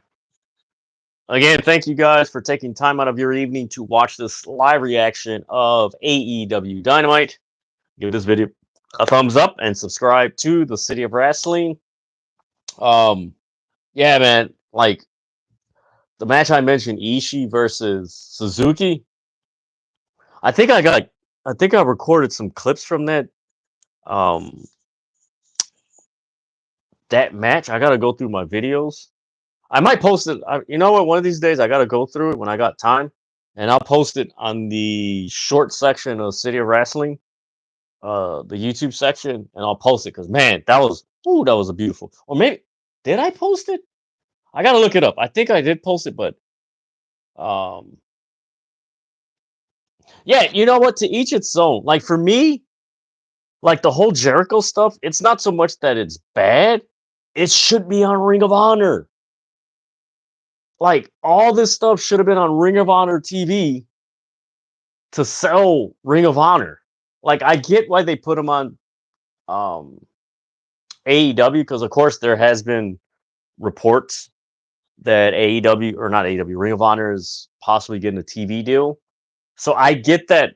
But I said, hey, put them on your flagship show, get more people. Oh, Ring of Honor, and then you take whoever draws them there, who watches Dynamite, who's a fan of Ring of Honor. You pivot over there. So I mean, I get that. That makes sense. Let's see. Honestly, I only watch ROH pay-per-views.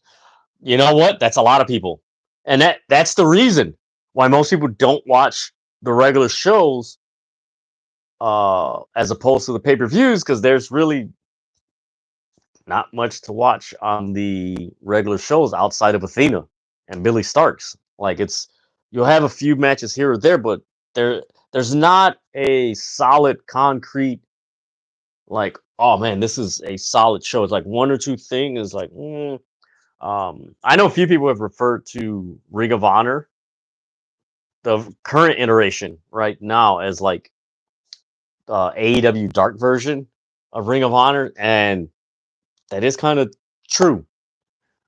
But we'll see what happens. Damn, why did it have to be in Chicago? Damn it. Damn. No, I'm joking. Let's see. Okay, I seen a picture of the Rizzler. Okay, this should be pretty funny.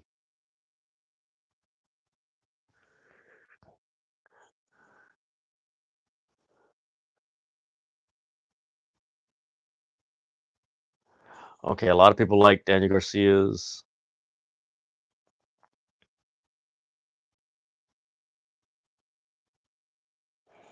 Hey, okay, DG and Scapegoat think they're Batman and Joker. Oh, we got Jamie Hayter.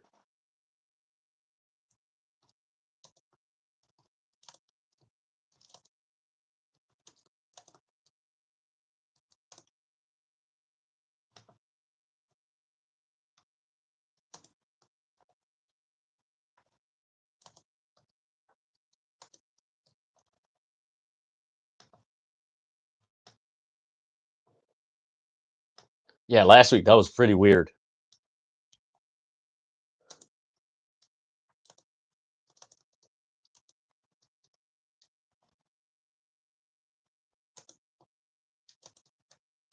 Uh-oh.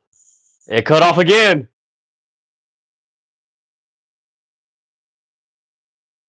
Man, these Julia Hart vignettes are freaking badass.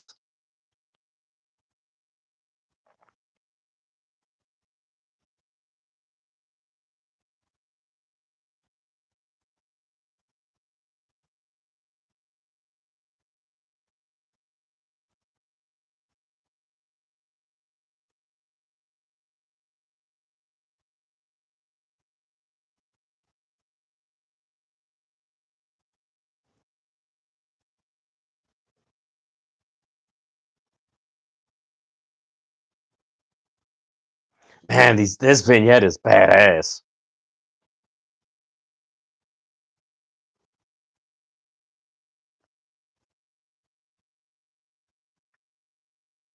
Woo! All right, here we go. Main event time.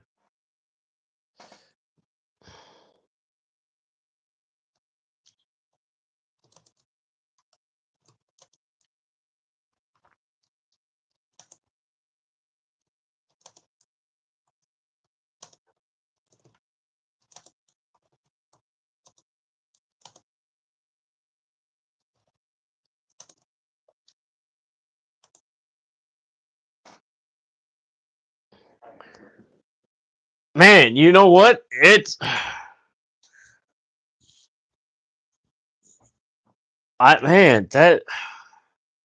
It's interesting how they're pulling this off because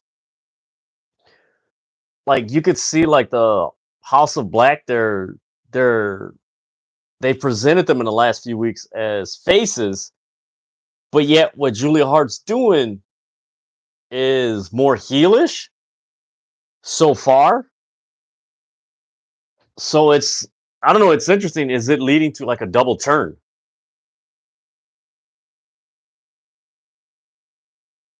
All right, here's Will or Yuta.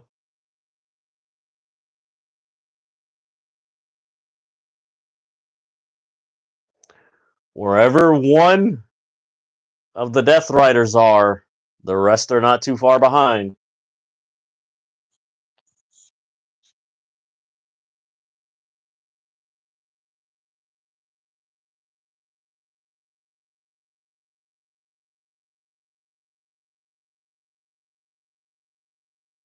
Man, everybody's laughing at this chase. That was so stupid.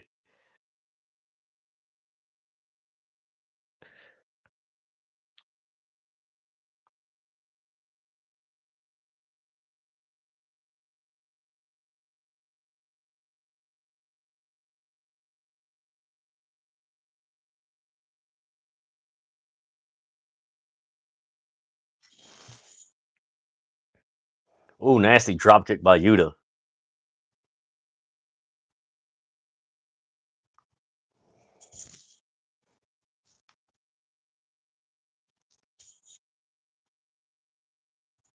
Nasty chops by Yuta in the bottom left corner.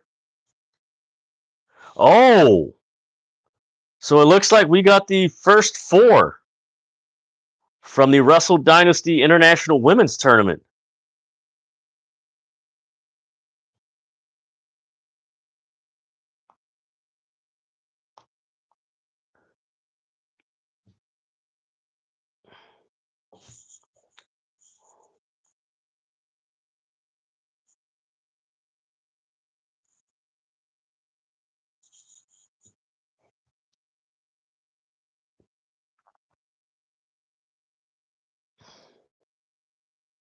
There you go. You got Zeus's, Renee Isis, Persephone, and Sanely is in the CMLL portion of the tournament. Man, that is gonna be a fun tournament.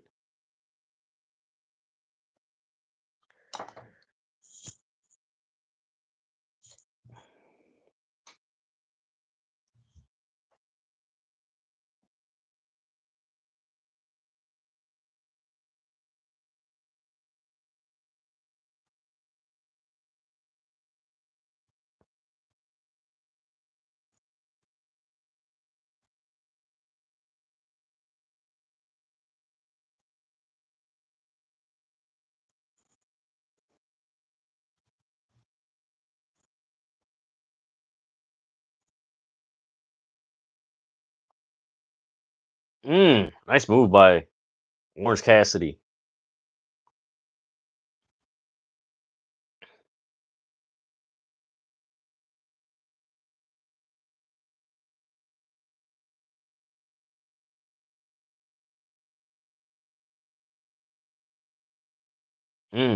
All right, they're trying to do. Ooh, brainbuster on the back of the neck on the barricade. Damn. Oh my God! Somebody had a sign. Chuck Taylor is still Yuta's real daddy.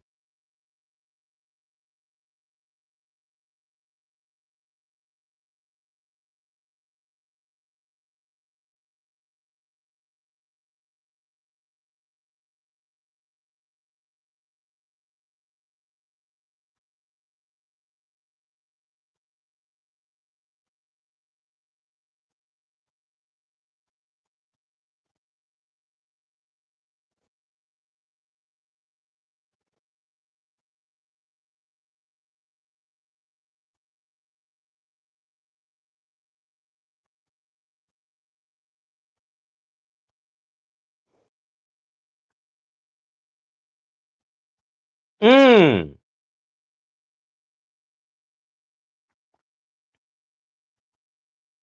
That was a nasty kick to knock Yuta off the apron. They're in the upper right corner, guys. So they're on the apron right now on the right side. All right, what the hell are they gonna do? So they're you just got the chokehold on him.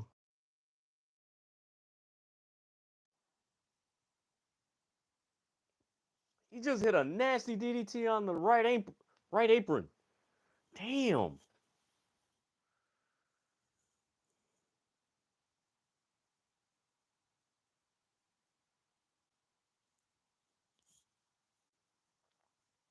Man, I wonder when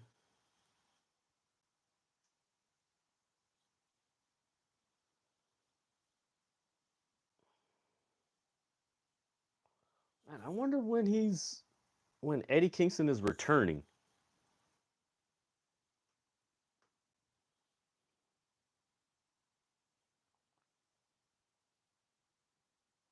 Man, a lot of people actually have been giving that Jericho slow walk chase with Ishii following them that it was hilarious. You know what? That's something that I think that's missing that's been missing with Jericho's character for a while. There is always some comedic element to his character and it's just been flat.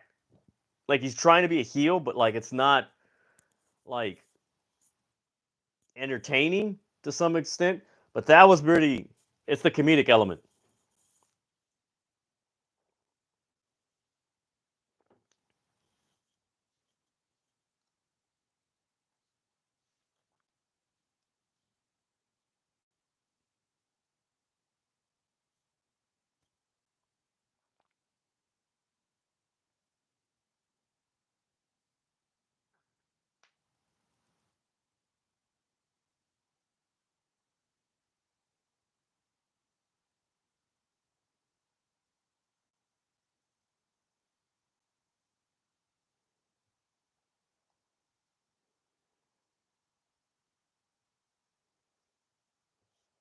Hmm. Interesting.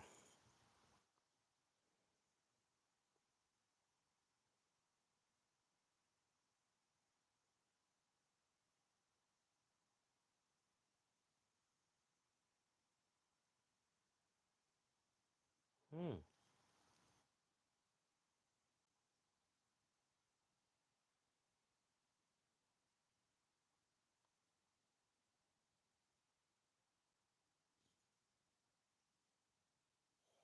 Man, there's some weird people on the internet.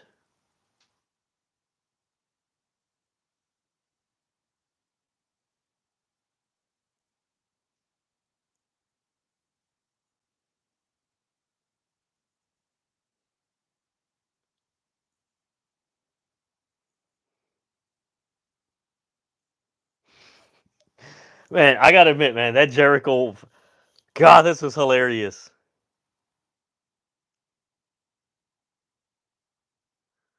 Oh man, that's funny.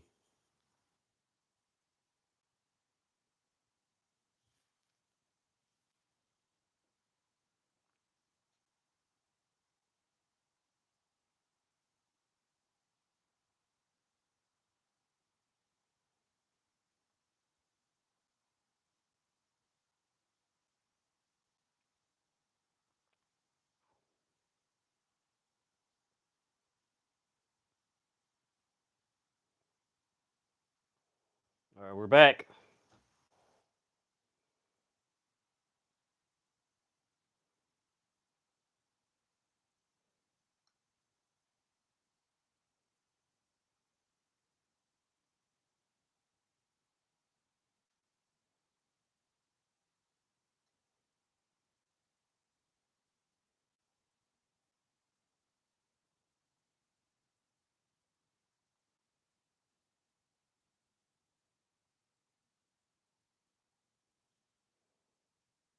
Nasty kick by Orange Cassidy. I anticipate John Moxley's going to beat the hell out of Orange Cassidy at some point before this night's over.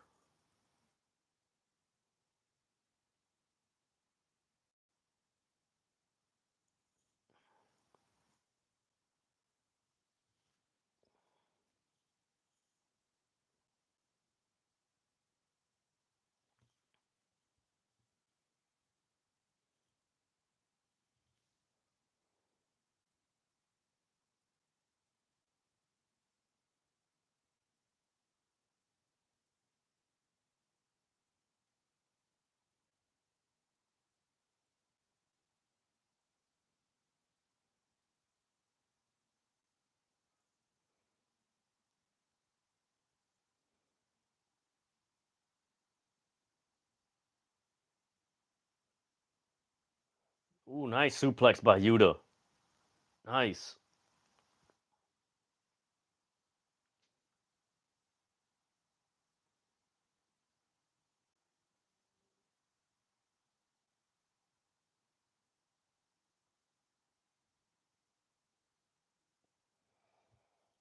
Hmm.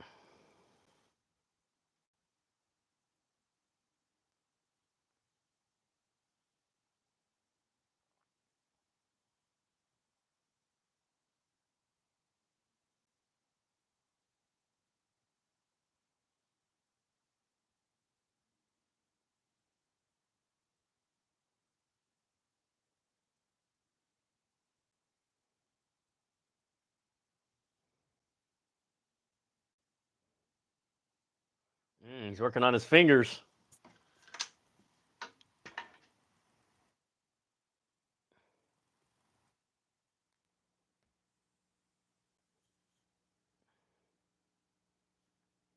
Make a note you driver. Here we go.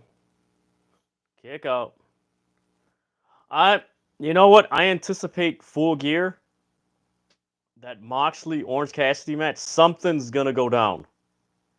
I don't think people are anticipating a turn or what have you in that match. Something's gonna go down during that match.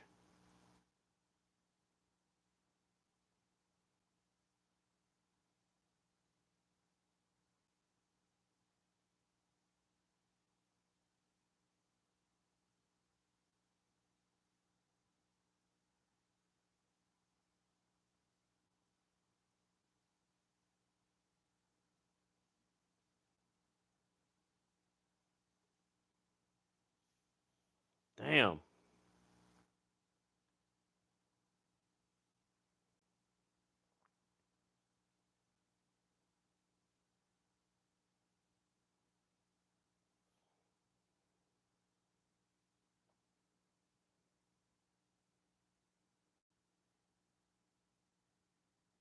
Damn, he's giving no nasty. Damn.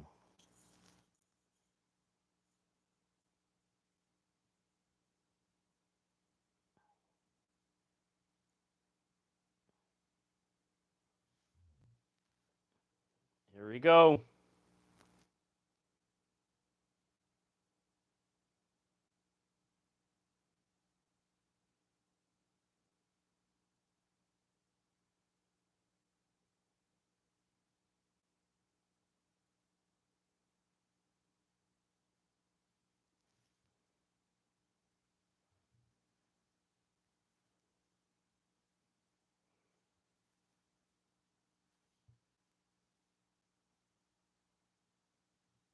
Uh-oh, he's got the chair.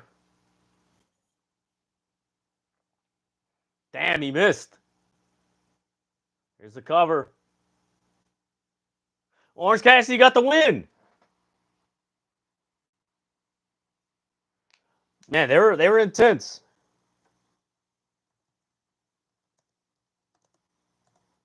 All right, where? All right, what we got? We got Yuta.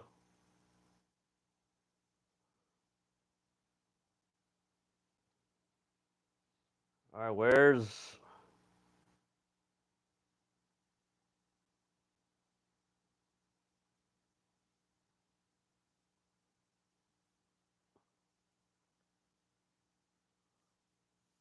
Damn, there's Pac. There we go.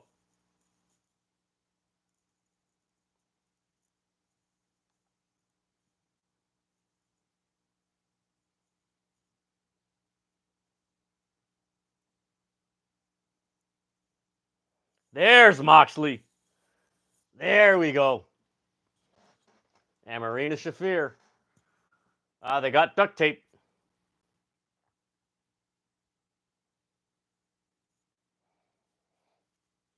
Man, Moxley's a menace, man.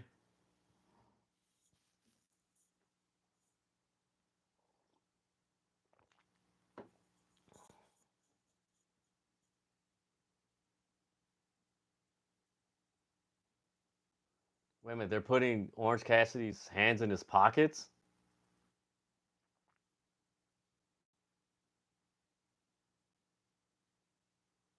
Oh, damn, they're taping his hands to his body.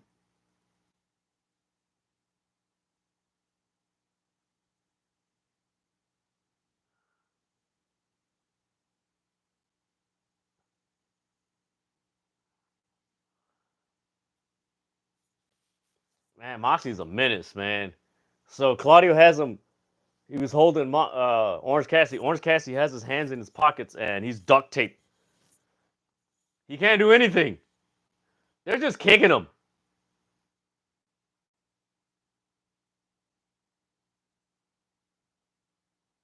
Man, they're beating the hell out of. And nobody's coming out to help him? Moxley just slapped the crap out of Orange Cassidy. They're just pushing him around. And he's doing a soft.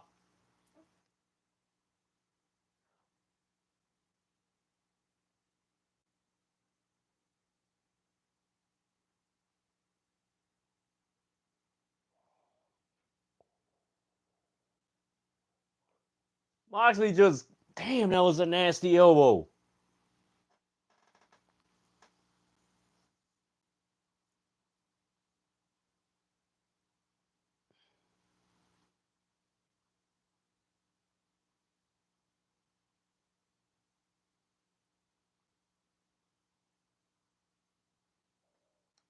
Damn. They're leaving?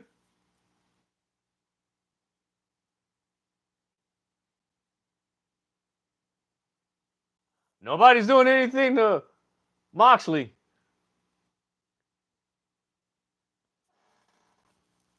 And now everybody comes out. Man, Orange Cassidy has some horrible friends. You know what? I take that back. He did ask for them to stand back. To stay in the back, don't do anything, stay out of it. Well, there you go, dummy.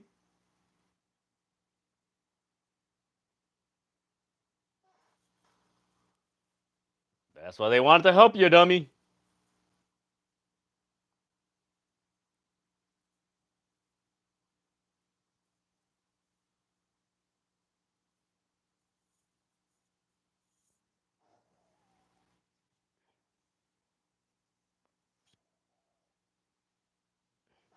That was a very interesting way.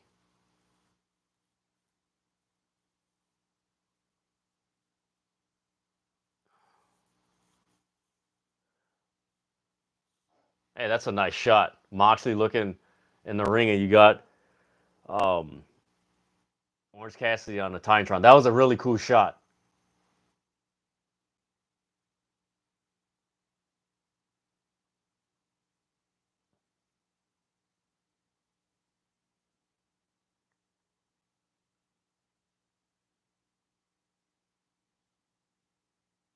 There's going to be an interesting show on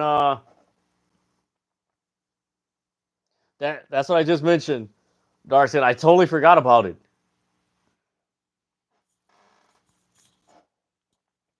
Where there goes another episode of AEW Dynamite, the go home show for there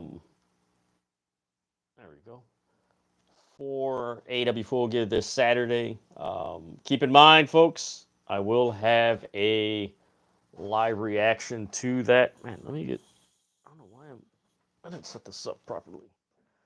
Well, man, again, thank you guys for tuning into this live reaction for AEW Dynamite. Man, this was a more than a decent show. This was a interesting. Um, this was a cool show. I'll leave. I think that was a best way to describe it. It was a cool show. Let's see. I always picture Cassidy grabbing his balls. Finally, when he sticks his hands in his pocket. Oh Lord, that's funny.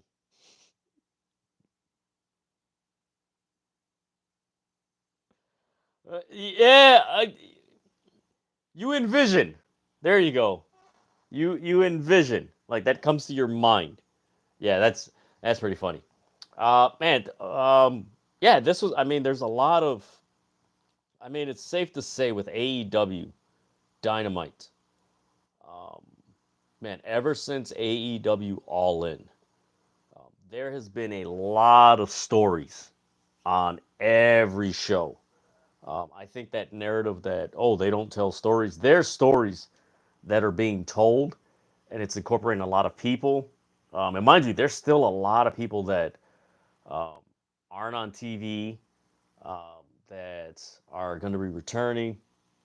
Yeah, yeah, man, it was a fun show, a fun build to AEW Full Gear.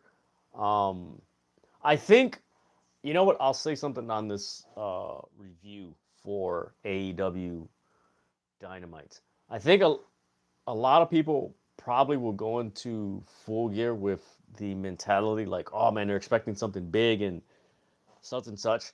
I think the main event for Full Gear, I think we haven't had a pay per view like this in a while, even with WWE and TNA, where you had that bridge pay per view to the next pay per view. So you had Wrestle Dream, which was Brian Danielson's somewhat send off.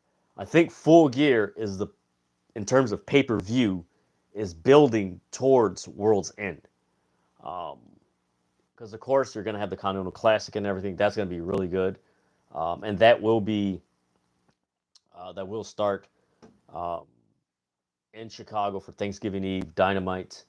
But I don't anticipate anything big happening at Full Gear. I think this is going to be um, a pay per view that a lot of feuds are going to progress. Some feuds are going to, and I think this will be the end of the Moxley feud with Orange Cassidy, or at least I hope so. I don't see how they can continue it, but I do think something's going to go down at World's End, and I think Full Gear is probably going to give us a hint towards it of what could possibly happen at World's End.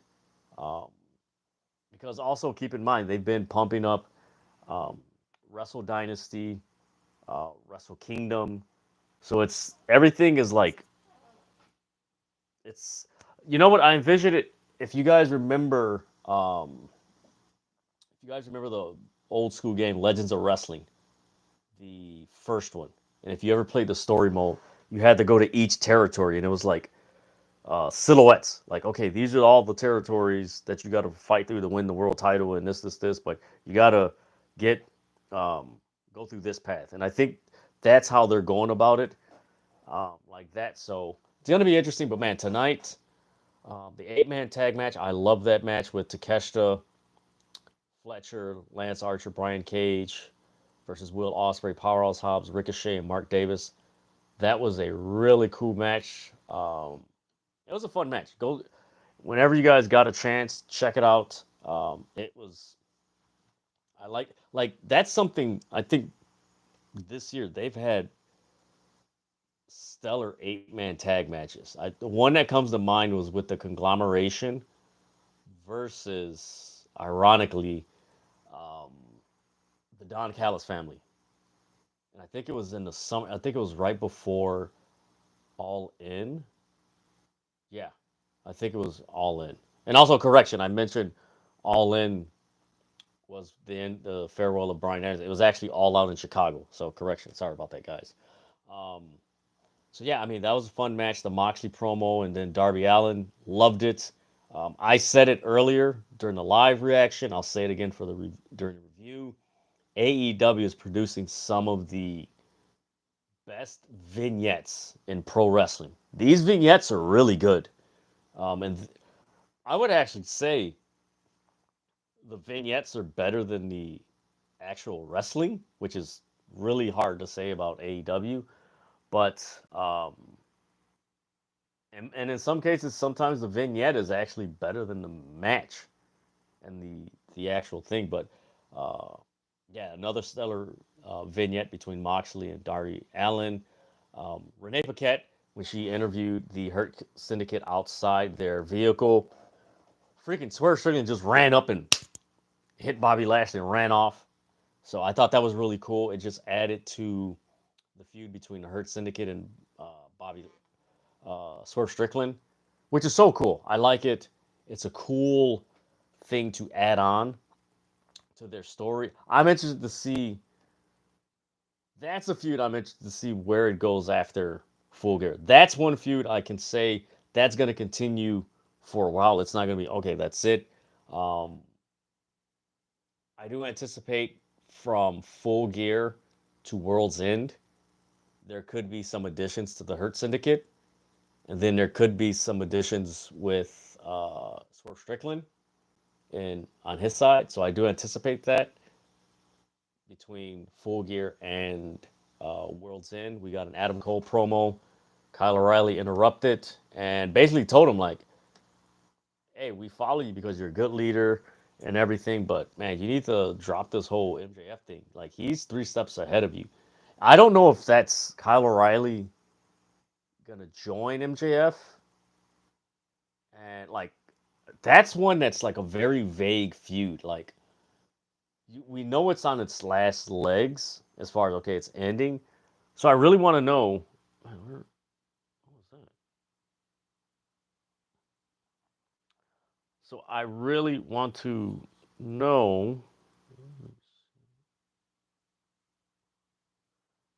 I want to know where's the pivot at? And some of you guys who've been watching wrestling for a while, you always look for okay, you know when a feud is ending, and then you get that sign of okay, this guy interrupts or this wrestler interrupts, and then okay, it's gonna go in that direction. Then this person's you know just by themselves, and then someone challenges, and then that sets up another feud. Like I'm really trying to, like it's really hard to figure out where that feud is gonna go.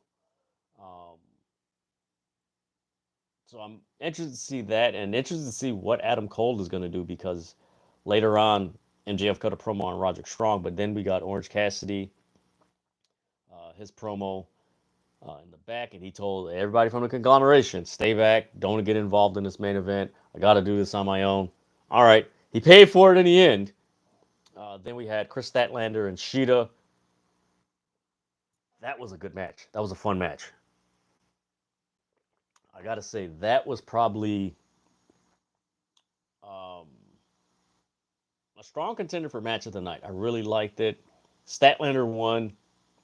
I was anticipating Shida attacking Statlander and siding with Mercedes. It didn't happen. Maybe it happens at Full Gear. Shout out to Laurent Ford.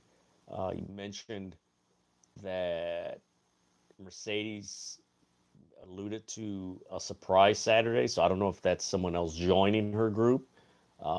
Could it be the Renegade Twins? Um, could it be Megan Bain? Um, it's interesting because they've had Camille be like a very like just excuse me like just beat up all the time, and yeah, it's interesting what they're doing. I don't think it's bad. I think it's eventually going to lead to Camille turning on um, Mercedes. Maybe we get again. Maybe we get Megan Bain. I think that's something that could be on the table, or it could be the Renegade Twins. I don't know. We'll see. Um, Interested to see that match Saturday. I anticipate Mercedes winning, but I do think there's going to be a the genesis, if you will, of the split between Mercedes and Camille. You can kind of sense that they've been hinting towards it, so it'll possibly happen. Then you had MJ or MVP and Shelton Benjamin just beat on a guy that looked like Swerve Strickland. Um, then you had an awesome Jay White Hangman Page vignette. Then we had Bobby Lashley versus Cheeseburger and Joe Keys. That was just a freaking quick match. But I like the post match. So Swerve music hits. Nana's at the he's by the entrance with the chair and he's drawing out, I believe, Shelton Benjamin. MVP's looking on on the side. Bobby Lashley's in the ring. Freaking Swerve Strickland was underneath the ring, came in the ring, hit Bobby Lashley with the freaking chain wrapped around his fist, hit MVP. MVP gets in the ring, and Swerve Strickland hit one of the most coolest exits in pro wrestling, probably in the last like 2-3 years. He did a backflip, a headstand backflip out from the ring, cleared the ropes onto the floor, and then ran out the ring. So dope, man. I loved it. I'm looking forward to that match. Like I mentioned, that match, Swerve and Bobby Lashley, that's probably going to continue on for a while. And like I mentioned earlier, we probably could see some additions to Bobby Lashley's Hurt Syndicate um, from Full Gear to World's End, as well as Swerve Strickland having a few people join his side. I could see that. Then we had Mariah May and Mina Shirakawa get interviewed by Renee Paquette. They're going to be in a tag team match this Friday on Rampage. That should be fun. That celebration at Full Gear, I anticipate we could see Toni Storm interrupt that. I think we're going to see the return of Toni Storm um, disrupt that and just go to town on freaking Mariah May and Mina Shirakawa, where she just freaking beats the hell out of her. I don't know if we're gonna get timeless Toni Storm. We could get old school Toni Storm. That's something to think about. Then we had Darby Allin and Claudio Castagnoli. Claudio Castagnoli standing on the announce table, full press. Darby Allin and just threw him by the timekeeper's table. That man's hurt. Uh, she didn't. That's kayfabe. That's not a. She retired. That's more wrestling character retire. Like I retired. Again, that was timeless Toni Storm that did that interview, not Toni Storm. Details. Then we had a Renee Paquette with Private Party. They had Boom AJ. I believe that's his son. Man, what was the freaking kid's name? The Rizzler is going to be there this Saturday for the Boom AJ. I believe that's. Forgive me if I'm mispronouncing his name. And um, yeah, Big Boom AJ and Big Justice, the Costco guys. They're going to have the Rizzler for his match against QT Marshall.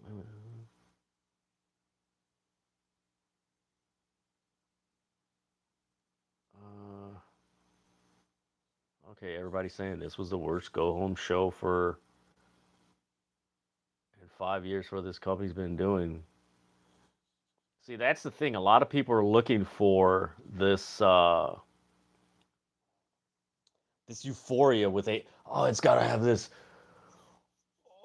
like like it's got to put you in a trance or something, like just weird, man. Like where else do you think the story was going to end? It's around Moxley and Orange Cassidy. Like makes no sense.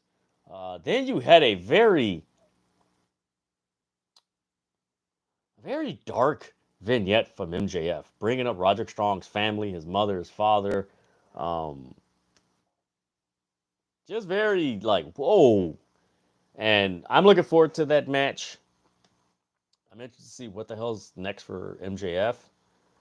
Again, a lot of people like MJF, Adam Cole. I'm trying to think of who else. The Kingdom. There's a lot of people in AEW right now that are involved in storylines that I think a lot of people can agree they want them to move on to something else because it's just like, okay, we're kind of like we need something new and fresh. And I think hopefully Phil Gear is the starting point of most of those people.